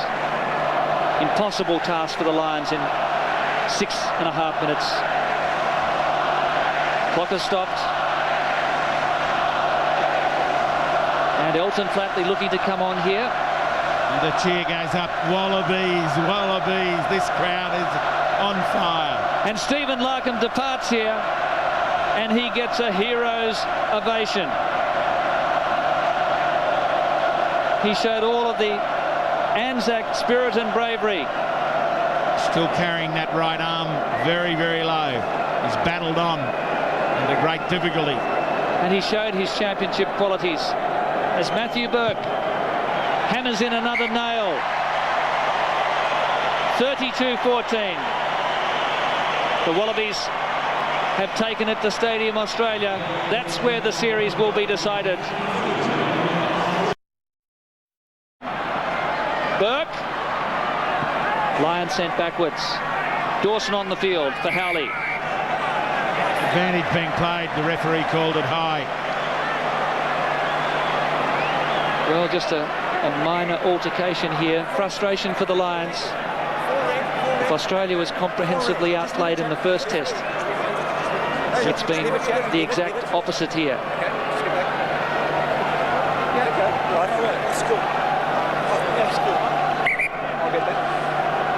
Certainly sets it up for a super showdown at Stadium Australia, and you'll see all of the action across the nation live on 7. 2 offenders, 6 gold up, yes, 4 red on top, down to that's retaliation. Right. So 6 gold, 4 reds. Okay, it's just the penalty, the original infringement. 6 gold, 4 red. 6 gold, 4 red. So a bit of retaliation from Owen Finnegan, I think, was the call. That was 6 goal to start, and reacted by Martin Johnson, who elbows him from up above. Okay, first punch was from you, with the elbow down, both on a touch judge report. Got a couple minutes to go, just keep it clean. We're staying with the original infringement, lifting the legs at the maul. Well, Owen Finnegan's had plenty of talkings too from the referee tonight, and he's still out there. Lifting the legs at the maul. Martin Johnson's been a shocker all night on the ground, adding to the frustration of the Wallabies. So Brendan Cannon just wanting to get out there for his first test match. I don't think Michael Foley wants to leave. You can bet your money on that. I can't hear. I think there's Foley. He's not looking across to the touchline, and I don't know whether Cannon's going to get on. Foley's not looking anywhere near the touchline. The referee has to go over and tell him. Now he's coming. He's saying, I didn't hear. Like hell. And I wouldn't go off either if this was my moment. And certainly it is Michael Foley's tonight. A heroic performance by Michael Foley, and Brendan Cannon on for his first test match from the New South Wales Waratahs. So Matthew Burke, and that is a record winning margin for Australia over the Lions, if it's preserved. Australia won the first test in 1989 by 30-12, 18-point margin. Now it's up to 21 points. Here's Flatley. Oh, a collision. Way. There's the hooter. A dramatic famous victory here for the world champion Wallabies. They've squared up the series. A record-breaking margin, a record-breaking win. What a reversal. It was a victory of character by 35-14. Joe Roth, a real hero here tonight with 2 tries. Matthew Burke got the other. And Neil Back getting the 1 try for the Lions.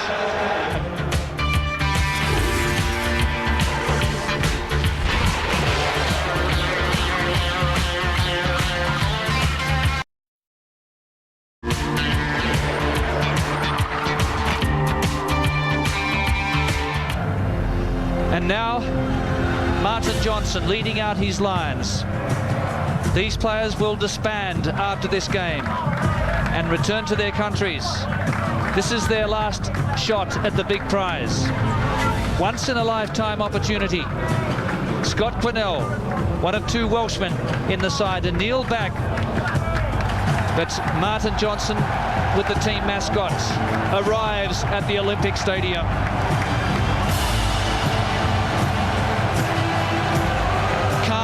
Composed. Several of these Lions players have been through a 3-test series against another country. That was the Lions tour in South Africa, 97.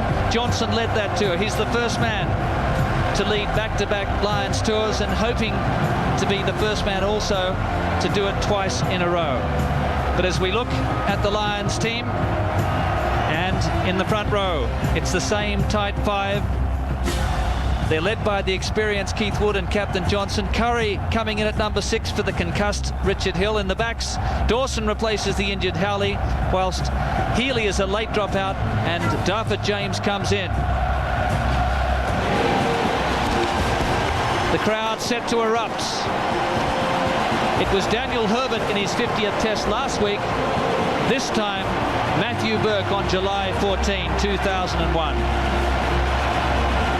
And both sides just soaking up the atmosphere as the glitterati, the confetti, coloured gold rains down on Stadium Australia. Elton Flatley there, Chris Handy. It's a huge moment for him as we look at this Australian team. There are no changes to the front row that did so well last week. In the second row, debutant Justin Harrison replacing the injured Giffen. And he joins John Eales, who equals Willie John's world record of 80 caps at lock. In the backs, Gregan, now the second most cap scrum half of all time, and Elton Flatley coming in for his first run on test in 4 years. And that man in the middle, Paddy O'Brien, he's got to manage it. Well, he comes from a place they call the bottom of the world, Invercargill in New Zealand, but tonight Paddy is on top of the world, the biggest match of his career. As the players eyeball now, looking at their opposite number, Joe Roth, who performed so splendidly, and little Tom Thumb. Torai Kepu had a big game with Owen Finnegan. So Andrew Walker to get proceedings underway. It's the championship decider, Australia and the Lions in 2001. Very high ball from Walker. Grucock is there, and the crumbs picked up by Keith Wood. Let's see if they try it right from the outset.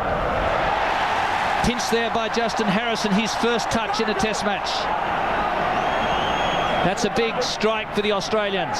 Now Finnegan makes it to the advantage line. 10 metres.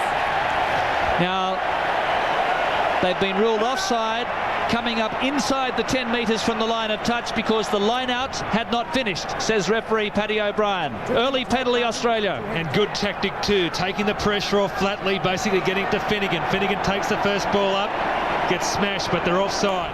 Matthew Burke, before this series, had his last start at fullback in the Rugby World Cup final, 1999. 6 penalty goals, a record last week in Melbourne. Crowd likes it. So inside the 3rd minutes, and it's the Wallabies leading by 3-0. Well, Justin Harrison may be young and inexperienced, but that first line out, and what's this kick from Matthew Burke? Super cool. Tackles Very low Wallaby scrum. It's Quinnell into Gregan. He's made 7 metres. This is Robinson from the left wing. Flatley the tackler. Matt Dawson. Corrie is 10 metres out. Gregan doing plenty of talking here to marshal the defence. Henderson, clever kick. He was taken out, says the referee. And I tell you what, if he hadn't have been taken out, there was no one in front of him. The weight of that kick meant that he could have easily have fallen on it and scored the try. Like Michael Foley, the man, Henderson charges through, and there it is, a little hip from Foley. Clever work by Henderson at close quarters. And this should level up the scores for Johnny Wilkinson and the Lions.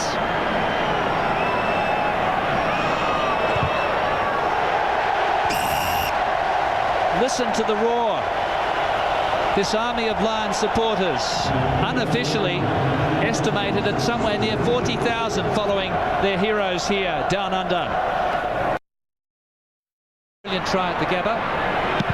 A quiet game before being concussed last week, or knocked in the head. Scott Quinnell now. Walker goes low. Grasped him. What a tackle there by Walker, who is half the size of Scott Quinnell at 120 kilos. Well, they knew Robinson wasn't going to return the kick because it's a skill that he's been struggling with.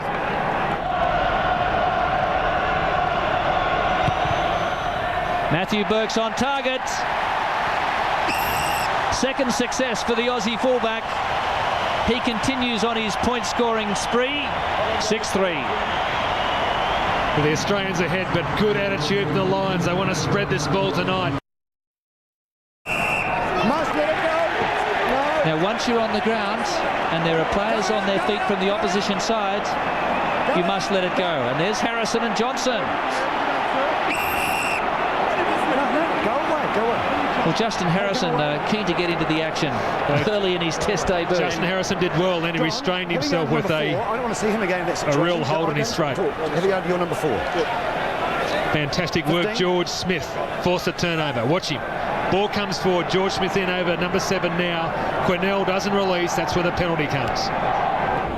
25 points last week. Handy position. This to put Australia out by 6. Faultless. So Australia punishing indiscretions by the Lions. 9-3. He's going to make a decision here one way or the other, I feel, if it goes down again. Here's Wilkinson and Henderson. 5 metres out. Wallabies lying all over it. Slowing it down. Here's Dawson and Wilkinson. There's 3 on 2 here. Overlap. It has to be a try.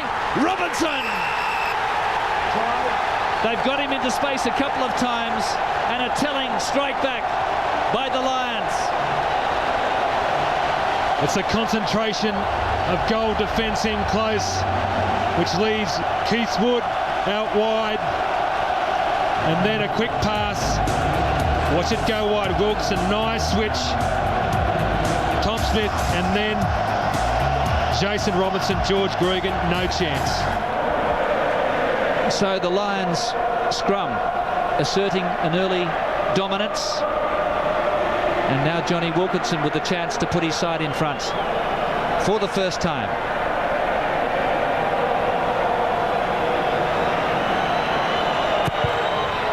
How good is that?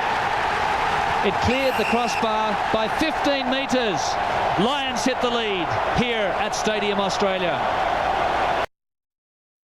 In plaster last Sunday. Again, no problem with the distance. It's pushing that one out. So breathing space for the Wallabies after they'd got away to a 9-3 lead. Australia trying to edge back in the possession and territory stakes, but Not too many missed tackles here tonight, certainly by the Australians. Number 2 goals head, and I didn't get a number from Red. So we're looking at penalty with no number. Is that right? Penalty with no number. If I had a number, So you heard that, Chris Handy? Michael Foley got fluted in the back of the head, I'm told, by a red player without a number. Hear the referee. No, this test's on a knife edge, as you well know. Okay. A boot went on a head there, no number identified. It can cost games. It's a penalty. Talk to the boys, no number. Go away, please. Go away, please. So Paddy O'Brien, the referee, he's been seeing a sports psychologist since May to make sure he was on his game. He's also had a private fitness trainer, and he's doing a superb job here tonight. Johnny Wilkinson's missed just the one shot. Burke has been on the money with every attempt so far. And Australia hits the posts. Keith Woods. Let off for the Lions. They retain their 1-point lead. Well, Keith Wood, there's nothing he can't do. What a good clearance from Wood. You're right, Gordon.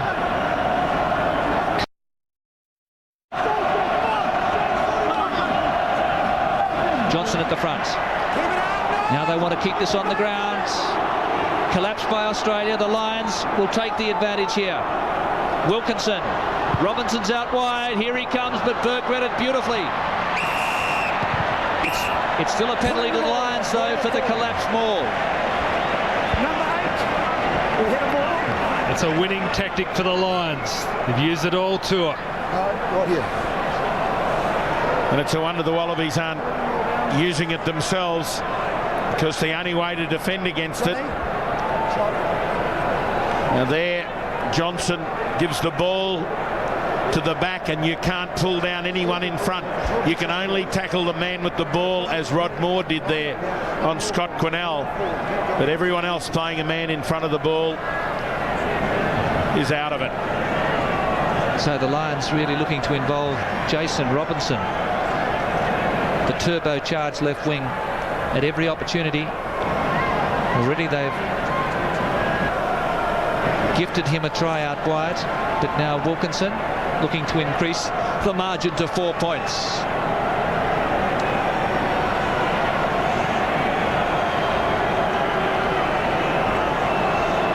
"22 years of age, playing in just his 30th Test match.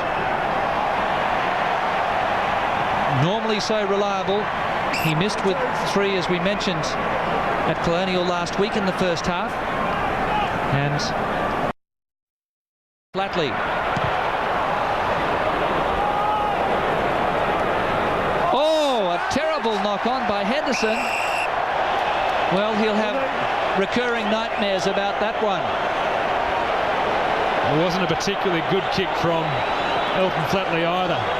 There, Graham Henry, Donald Lenihan. Chris, we saw Andrew Walker drop a ball. A try resulted a few phases later, and now Henderson was, I think, thinking about that 22 and the opponents rushing up. Yeah, it's Gregan again, hand on the ground there by the Lions.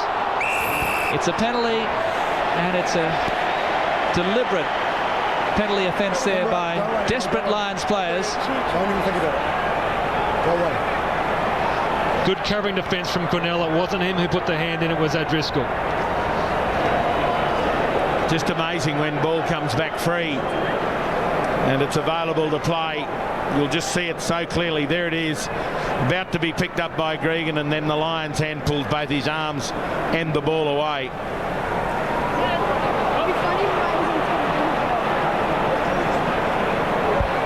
So we have about 4.5 minutes remaining before the break. The Lions leading Australia by 10-9. Burke's last kick hit the left hand upright. This is closer and easier, and it will put Australia back in the lead.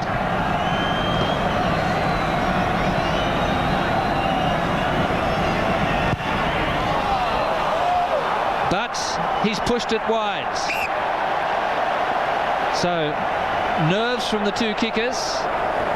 3 out of 5 for Burke, 2 out of 4 for Wilkinson. Lions still in the lead by 1. Uncharacteristic miss there by Burke. Harrison went high.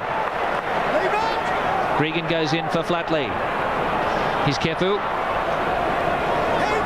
Gregan again. Flatley. Gray. Hasn't seen much of the ball, Nathan Gray. Takes it ahead for Gregan. Inside ball for Finnegan. Kefu with a big step off his left foot. O'Driscoll and Tom Smith. Australia surging now. Great work by Gregan. Here's Walker. Roth and Herbert. Splendid try by the Australians down the short side. They held the ball through the phases. And George Gregan's skills there, absolutely masterful. Well, Buddha, how do you see it? It's going off down there. Look, George Gregan has got all the vision tonight and just directing it so brilliantly. Smith it was that took it deep into the Lions, and that created the trouble. Herbert handled first time, and Walker a bit of magic. Wood loomed. Herbert was there in support at the quick look over the shoulder. Go you good thing, Danny Herbert. Such smart play here from the Wallaby backs. They saw Keith Wood, Joe Roth, perfectly timed pass, 5 phases, and the key to the try was a George Gregan carry through from Owen Finnegan. So now Matthew Burke, amidst the gold glitter, somehow finds a way through the confetti, and the Australians, from a 1-point deficit. So Keith Wood up the back, taken by Corrie. That's Grewcock. George Smith underneath. Harrison over the top. Now Quinnell, caught by Moore in front, and those tacklers are held in there cleverly. Here's Henderson straight through. Robinson. Henderson held on. Robinson pulling his hair out. The defence was there though. Here's Johnson. Back, lovely hands for Woods. Back is there again. Dawson now, they can spread it. Here's O'Driscoll. Trying to straighten the attack. The Lions asking questions now of the Australian defence. Back to Martin Johnson, and back through his legs, back at scrum half. Henderson getting that clean line break to get the momentum flowing. Penalty offence by the Australians. Here's Wilkinson. Back, such a clever ball player. That's Scott Quinnell. Dawson clears it, the Lions looking for the try. O'Driscoll, 2-on-2. Duffer, James, and Herbert got in.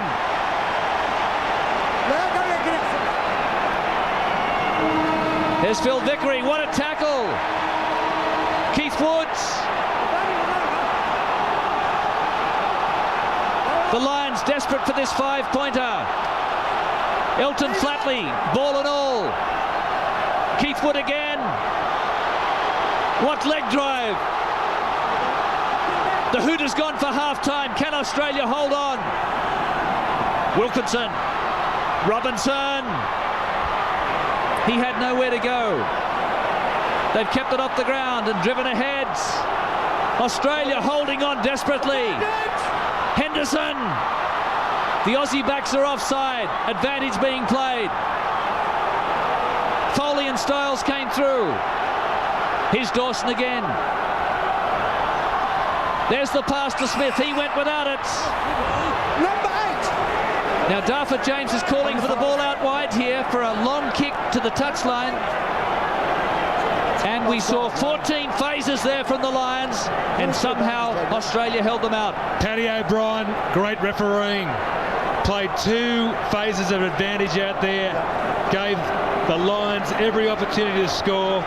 Finally, Totai Kefu gives a penalty away. How come you know, with only a minute or so on the clock before half-time of the Lions' possession, that they're going to really have a crack? This is a badly needed 3 points for Johnny Wilkinson and the Lions. They've called the tune in possession and territory, but they're behind on the scoreboard. But this will ease some of the pain. They threw the kitchen sink at Australia there just before the hooter.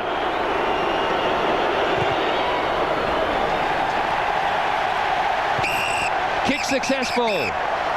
And the Lions are trailing by just 3 here at Stadium Australia. Herbert a try for the Wallabies. Robinson for the Lions. 16 plays 13.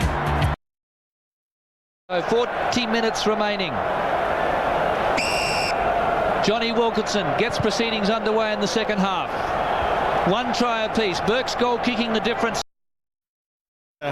Ford Cobra Mustang we both drove during the week, Gordy, and they are quick. 15 metres out.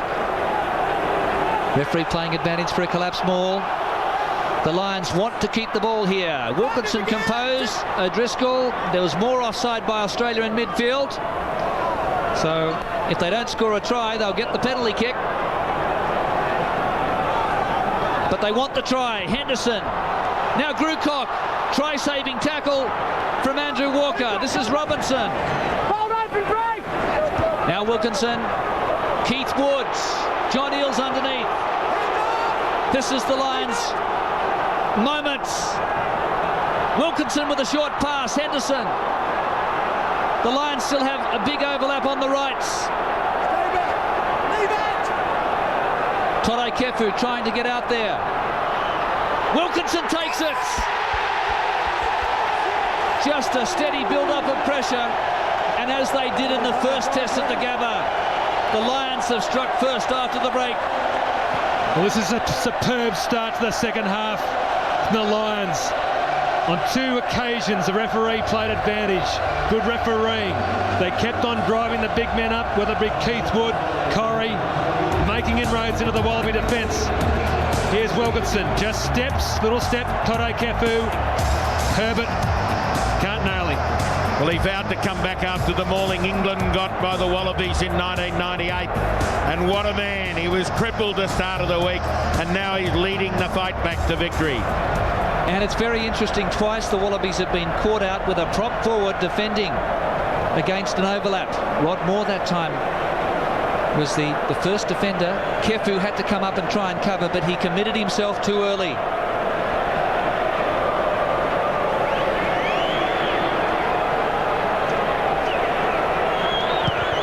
Johnny Wilkinson. What a lovely strike. And the Lions are out by 4. Well, they scored 17 points in 12 minutes at the Gabba after half-time. Last weekend it was the Wallabies who piled on the points after the break.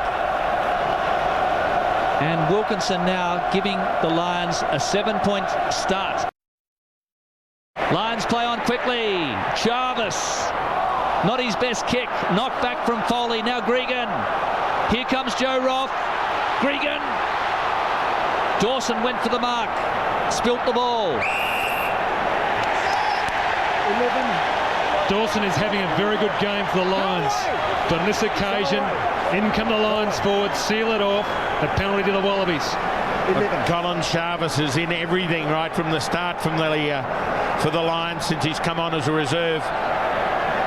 And you just have to continue to put teams under pressure. The Wallabies have coughed it up, and then they've put the Lions back under pressure. Jarvis keen to show why he should have been in the run-on team. So the Wallabies are going to go for the try. This is a good move. They need to keep this Lions defence under pressure. Defence from both sides has been outstanding. The Wallabies opting not to kick the goal. They want 7. Michael Foley. Owen Finnegan at the front. Now can the Wallabies get their driving more going? That's Foley in control at the back. Lions mustn't pull it down. But the Wallabies don't do it as well as the Lions. Johnson will try and hold him up and turn him. Nick Stiles trying to get it back. Well, put that down to the defence of Martin Johnson. The Australians have squandered their opportunity, but a titanic piece of defence from Johnson, whose grandfather was an amateur wrestler. It's a good observation, Gordon. The Wallaby forwards just haven't got that driving maul to the same degree of perfection as the Lions. Stay on. Fellas, let's work on it. Hold. Engage. Let's go. Leave it. Down, other side. Break. So going down on the far side. Take us through it, Chris. Well, Paddy O'Brien's going to have his hands full here. The Lions will want to stay stable here.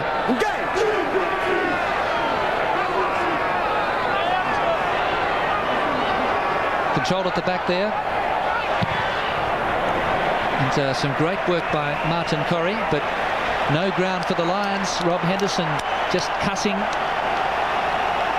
Another shot here for the Wallaby line-out. And they've got to mount that same pressure again. They've got to make it work this time. And it's not the ball carrier, it's the men off the ball that create that drive forward. Firstly, they've got to secure the line-out. Harrison's the money man. Gregan.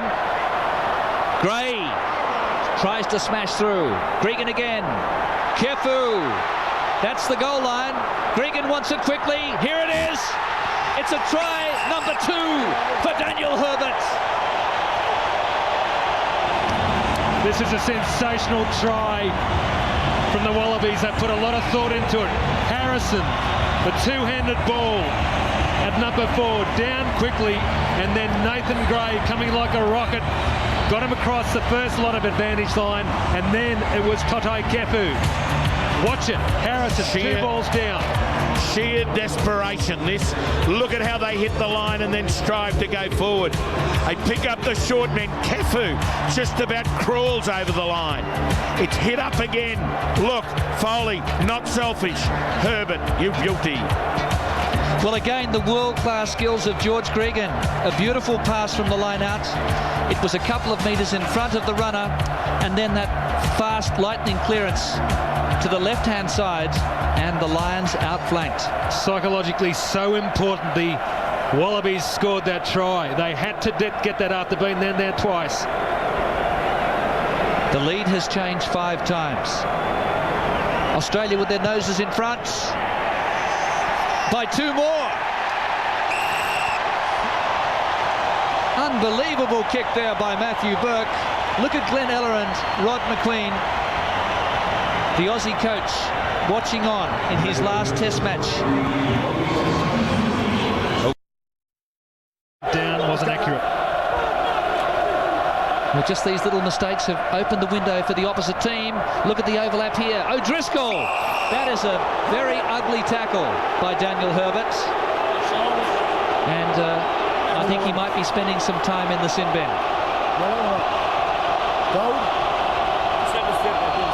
Step back in, which means you've got to kick them down, okay? Yeah, I couldn't help it. He must kick them down. It's a yellow card. No, he took them high. It's a yellow card. High. So a dramatic turn in this pulsating test match. Daniel Herbert in the sin bin for 10 minutes. 51 minutes gone. Yep, well, you just can't argue against that. He deserves the time in the bin. 2 tries and 10 minutes in the bin. And in real play, the power of those 2 players coming together. And it did look ugly.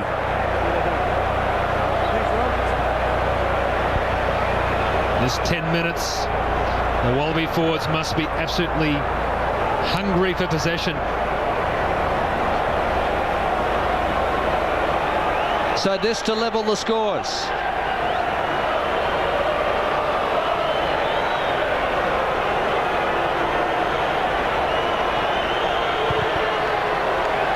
And not a problem for Johnny Wilkinson. There are masses of red jumpers behind the goal posts at either end. The Lions supporters salute deliriously. It's 23-all. Here's Perry in from fullback. He's crunched out there. Again, well read by the Aussie defence. And they've forced a turnover. Australia still looking for it. They get the penalty. Well, there was a grand tackle there by Nathan Gray, and the penalty has been turned around against Rod Moore.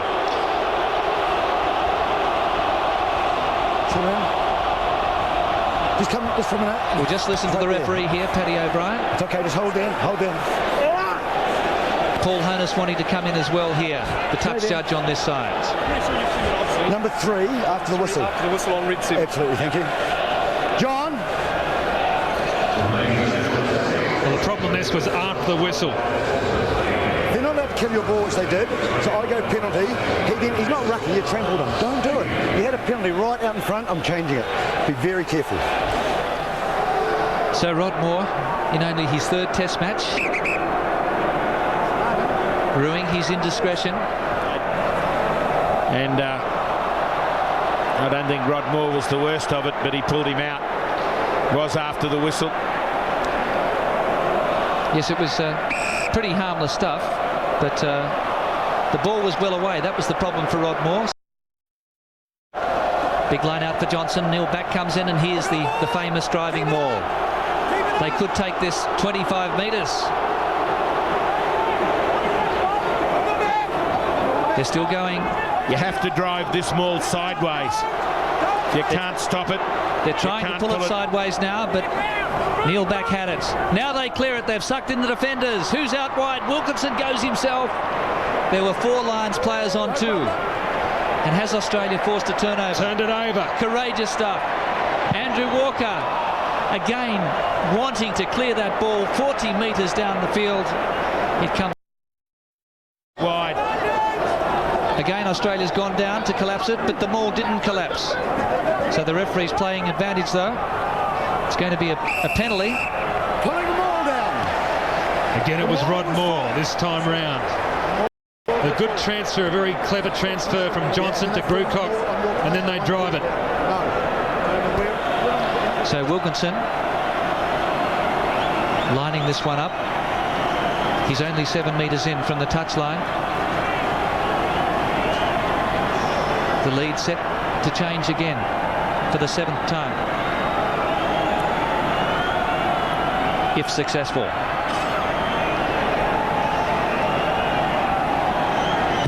Worm's eye view, and excruciating result for the Lions. Score remains at 23-all. Wilkinson 5 from 8, and about 3.5, 4. Grewcock's going to the back. Number 5. Eales was there, got pushed out. Eales got pushed out. It's a penalty. And I'll tell you what, John, Eales milked that one for all it was worth. Quite an amazing tactic there from the Lions to throw it long. Well, it was shades of Andy Hayden at Carter Farms Park in 1978. Penalty here, Australia, 23-all. Matthew Burke with an important kick here that will put the Wallabies back in the lead. No one on the bench is warming up. No replacements looking likely at this stage. Important kick. He's the man for the moment. What a kick by Burke, his 4th penalty goal. He's also kicked 2 conversions for a personal tally of 16 points. Australia 26-23. Kicking option taken by Elton Flatley, and I think they'd be shaking their heads up there a little bit. He says, let's keep going. He didn't really interfere. Now Walker. Now Herbert. Now Roth. Perry to beat. Joe Roth. Darford James there first. It was carried over the goal line. It's a 5-metre scrum to Australia. Sensational patience there from the Australians. Just punched it up, punched it up. Gregan, ball and all, just short of halfway. Australia has it. Looks like Todai Kefu. It looks like Todai Kefu stole the ball. He did. And the penalty going against the Lions. Neil Back offending. Martin Johnson, his Leicester teammate, being called out. Right, Martin. That's the warning one, okay? Any more of that when you want to click ball, we're going yellow. Go back. That's their warning. Well, Neil Back was once suspended for pushing over the referee in the cup final at Twickenham. But he's a fantastic player, 32 years of age. He hopes. Herberts. 26-23.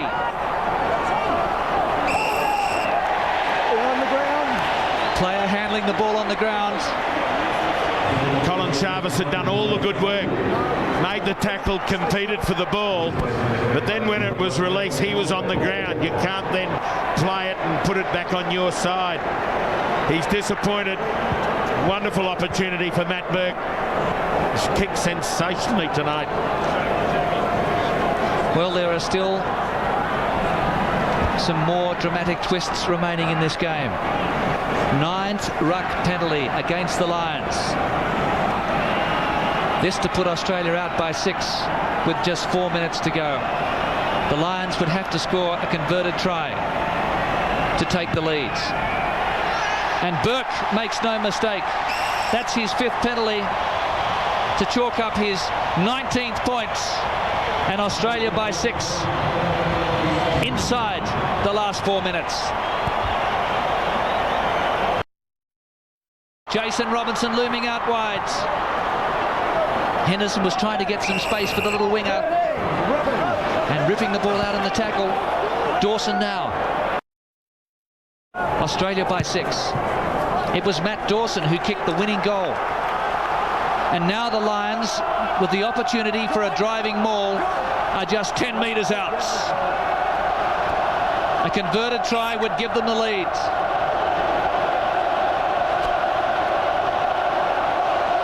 Look at this crowd. Absolutely on fire. Martin Johnson, and it's been pinched at the front by Harrison. Shades of Mark Connors at Westpac Trust Stadium against the All Blacks last year. Amazing.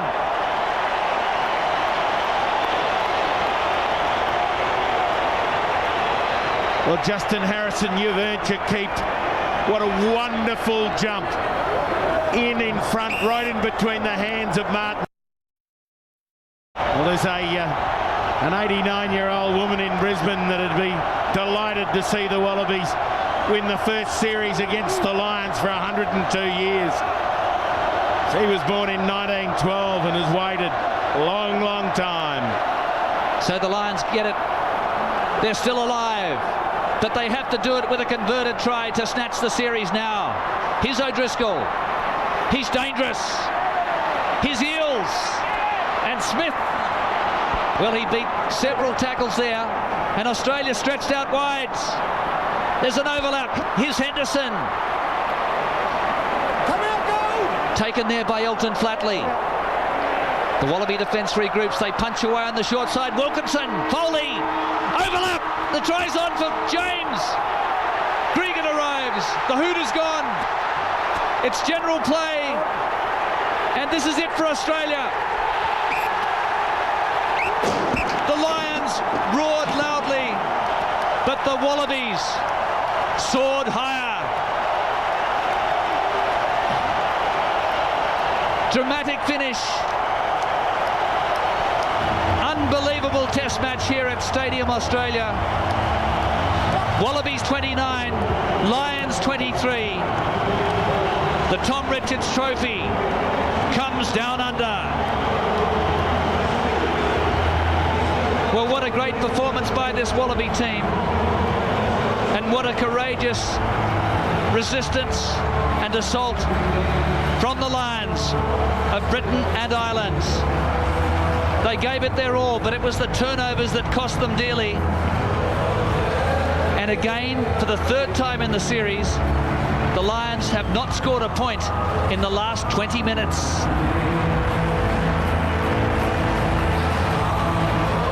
Well, for drama and raw excitement, it's hard to imagine a better test match.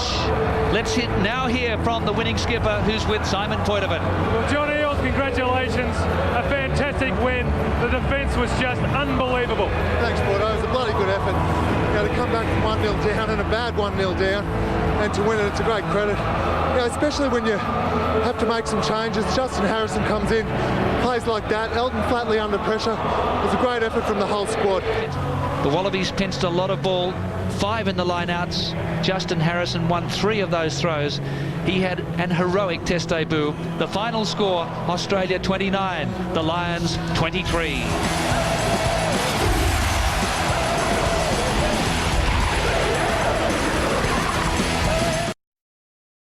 House at Stadium Australia witnessed the historic 29-23 victory by the world champion Wallabies. The moment that changed 102 years of rugby history. And this is it for Australia. For the Wallabies and their fans among the crowd of over 84,000, time to celebrate Australia's first ever series win against the Lions. Millions more in clubs and pubs around the country breaking into the national song. From Sydney to London, Aussie expats joined the celebrations. That army of normally vocal Lions supporters silent. Plenty to cheer about during the series decider. 2 tries each to both teams, with penalty goals getting the Wallabies home by 6 points. Celebrating his 21st birthday, Australia's George Smith earned man of the match. The dreadlock flanker brilliant in defence and at the breakdown. Justin Harrison also a star in his debut test, silencing Lions player Austin Healey, who labelled him an ape and a plod. Doesn't have a strong command of the English language when he's calling me a plod. There's not too many syllables in that word, so, you know. The buzzword for the Wallabies was that unique Australian adjective, bloody. Thanks, Boyd. It was a bloody good effort. After his last match as Australian coach, even the normally reserved Rod McQueen allowed himself to be a knocker. It's bloody good to be Australian. Thank you. Andrew McKinlay, National 9.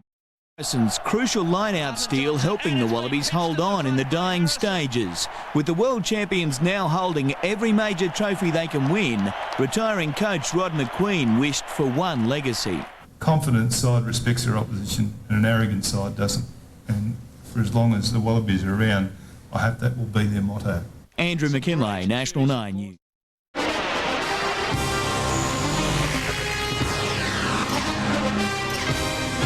Tonight on Fox Sports News, the Wallabies' historic series win over the Lions, and what a farewell for coach Rod McQueen. Gregan wants it quickly. Here it is. It's a try number 2 for Daniel Herbert. Very proud of Rod. You know, it's great to be able to, even though it hasn't been a focus, to send Rod out on a great note. Like, it's obviously, you know, very pleasing to send him out on a great note. In 2 years, but the Wallabies have finally celebrated an historic series win over the British and Irish Lions after winning the third and deciding test last night at Stadium Australia. In front of 84,000 rugby fans, coach Rod McQueen was given the retirement package he so desperately wanted. Skipper John Eales proudly took possession of the Tom Richards Cup, which is now in illustrious company alongside the World Cup, the Bledisloe Cup and the Tri-Nations Cup. The Lions roared loudly, but the Wallabies soared higher. For Rod McQueen, the full-time whistle signalled the end to more than a test match. It ended a glittering 4 years, during which time his team has claimed every major trophy in world rugby. Never one to seek the limelight, his on-field speech was simple but impassioned. It's bloody good to be Australian. Thank you. Later, he still refused to talk about himself, preferring to acclaim his players and the Lions. I thought it was a very special effort from the players. It is a nice way to go out on the basis of how they played. His skipper spoke for the Wallabies. Very proud of Rod. You know, it's great to be able to, even though it hasn't been a focus, to send Rod out on a great note. Like, it's obviously, you know, very pleasing to send him out on a great note, to start Justin on a great note. You know, Berkey's 50th, there was a lot to play for. First series win against the Lions. Tonight meant a lot. It also meant a lot to the 84,000 there and 500 million around the world watching, and it proved to be a wonderful decider.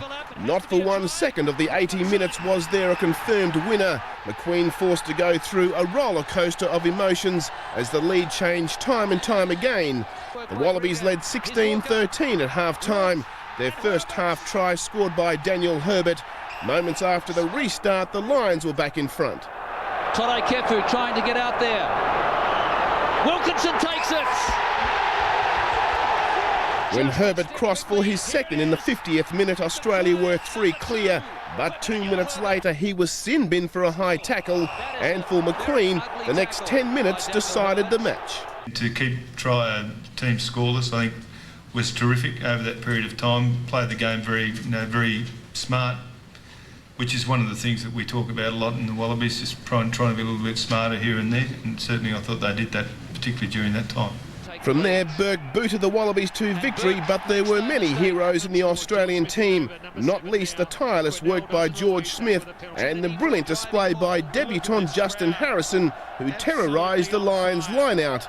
And the steal he'll remember most came 2 minutes from time. The boys were into me, they didn't want to contest, and I was firing back at them that I did want to contest the line-out. And look, I knew it was a tough time for the Lions and a tough time for us, and I knew that Johnson was the captain. I knew that they'd look to him for inspiration. I'm pretty sure he would have called the line-out to himself, so a lot of things had to go right, and they all did. So I think the moons are aligned tonight for me. He also had this for Lions' late withdrawal, Austin Healey, who called him an ape and a plod during the week. Austin Healey wasn't playing tonight, so he didn't really have much effect on the game. You know, he seems to be, doesn't have a strong command of the English language when he's calling me a plod. There's not too many syllables in that word, so, you know. I'm pretty happy about the game I've played, and he can think about the game he should have played. It was very good to see him have his test debut, and as I say, it was a special moment for him to be in the side and obviously perform the way he did the last game. The Lions return home as the first to leave these shores as losers in 102 years, the skipper feeling the pain. I've got to say you couldn't ask any more from those players tonight, because half of them were held together with sticky tape going out on the field, and we came up short. Their coach also bitterly disappointed, but willing to acknowledge a world champion side. I think you've got to give a big pat on the back to Australia. That's the first thing. They play better than we do. Synonymous with excellence, yet for all the success the Wallabies have enjoyed, they've never beaten the British and Irish Lions in a full test series dating back to 1899. On Saturday, the Aussies had their chance inside of the stately Sydney Olympic Stadium. 84,000 plus turned out to see if Australia could finish off the tourist after the two sides had split the first two encounters of this three-match series. Watch the Lions work the left side of the field before Jason Robinson goes over for the try, cutting Australia's lead to just one in the early going. But the Wallabies respond. The teamwork, the precision passing, and the ball will eventually end up in the capable hands of Daniel Herbert. He takes it in to put Australia ahead 14-10. The scrappy Lions didn't go away. They worked their way into the lead through Johnny Wilkinson, whose try gave the visitors an 18-16 advantage as this match went back and forth. Now it's the Wallabies' turn, and it's a familiar name getting credit for his second try of the match. Australia continues to pound the ball down to the line before the Wallabies find an opening through a cutting Daniel Herbert. He once again finds pay dirt, and the Aussies are back on top. An American football-like tackle would get Herbert in trouble a little later, and it resulted in Wilkinson booting the penalty that leveled the score at 23-all after 52 minutes. But like they had done in the previous two tests against Australia, the Lions failed to score a single point in the last 20 minutes as the Wallabies send coach Rod McQueen into retirement on a winning note. Judging from some of the comments of the players about tonight, I don't know how it's. I'm not looking forward to waking up tomorrow morning. I think it might be a few celebrations. When you're playing against the whole Northern Hemisphere and you're just one team, it was certainly,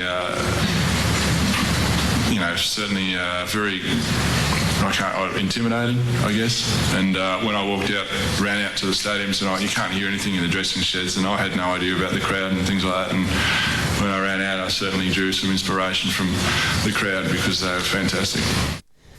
And the crowd can also boast of being witness to history as the Wallabies achieve the only major rugby challenge to elude them in the last 102 years. The British and Irish Lions can take solace in the fact that they have the decided edge in the head-to-head match record.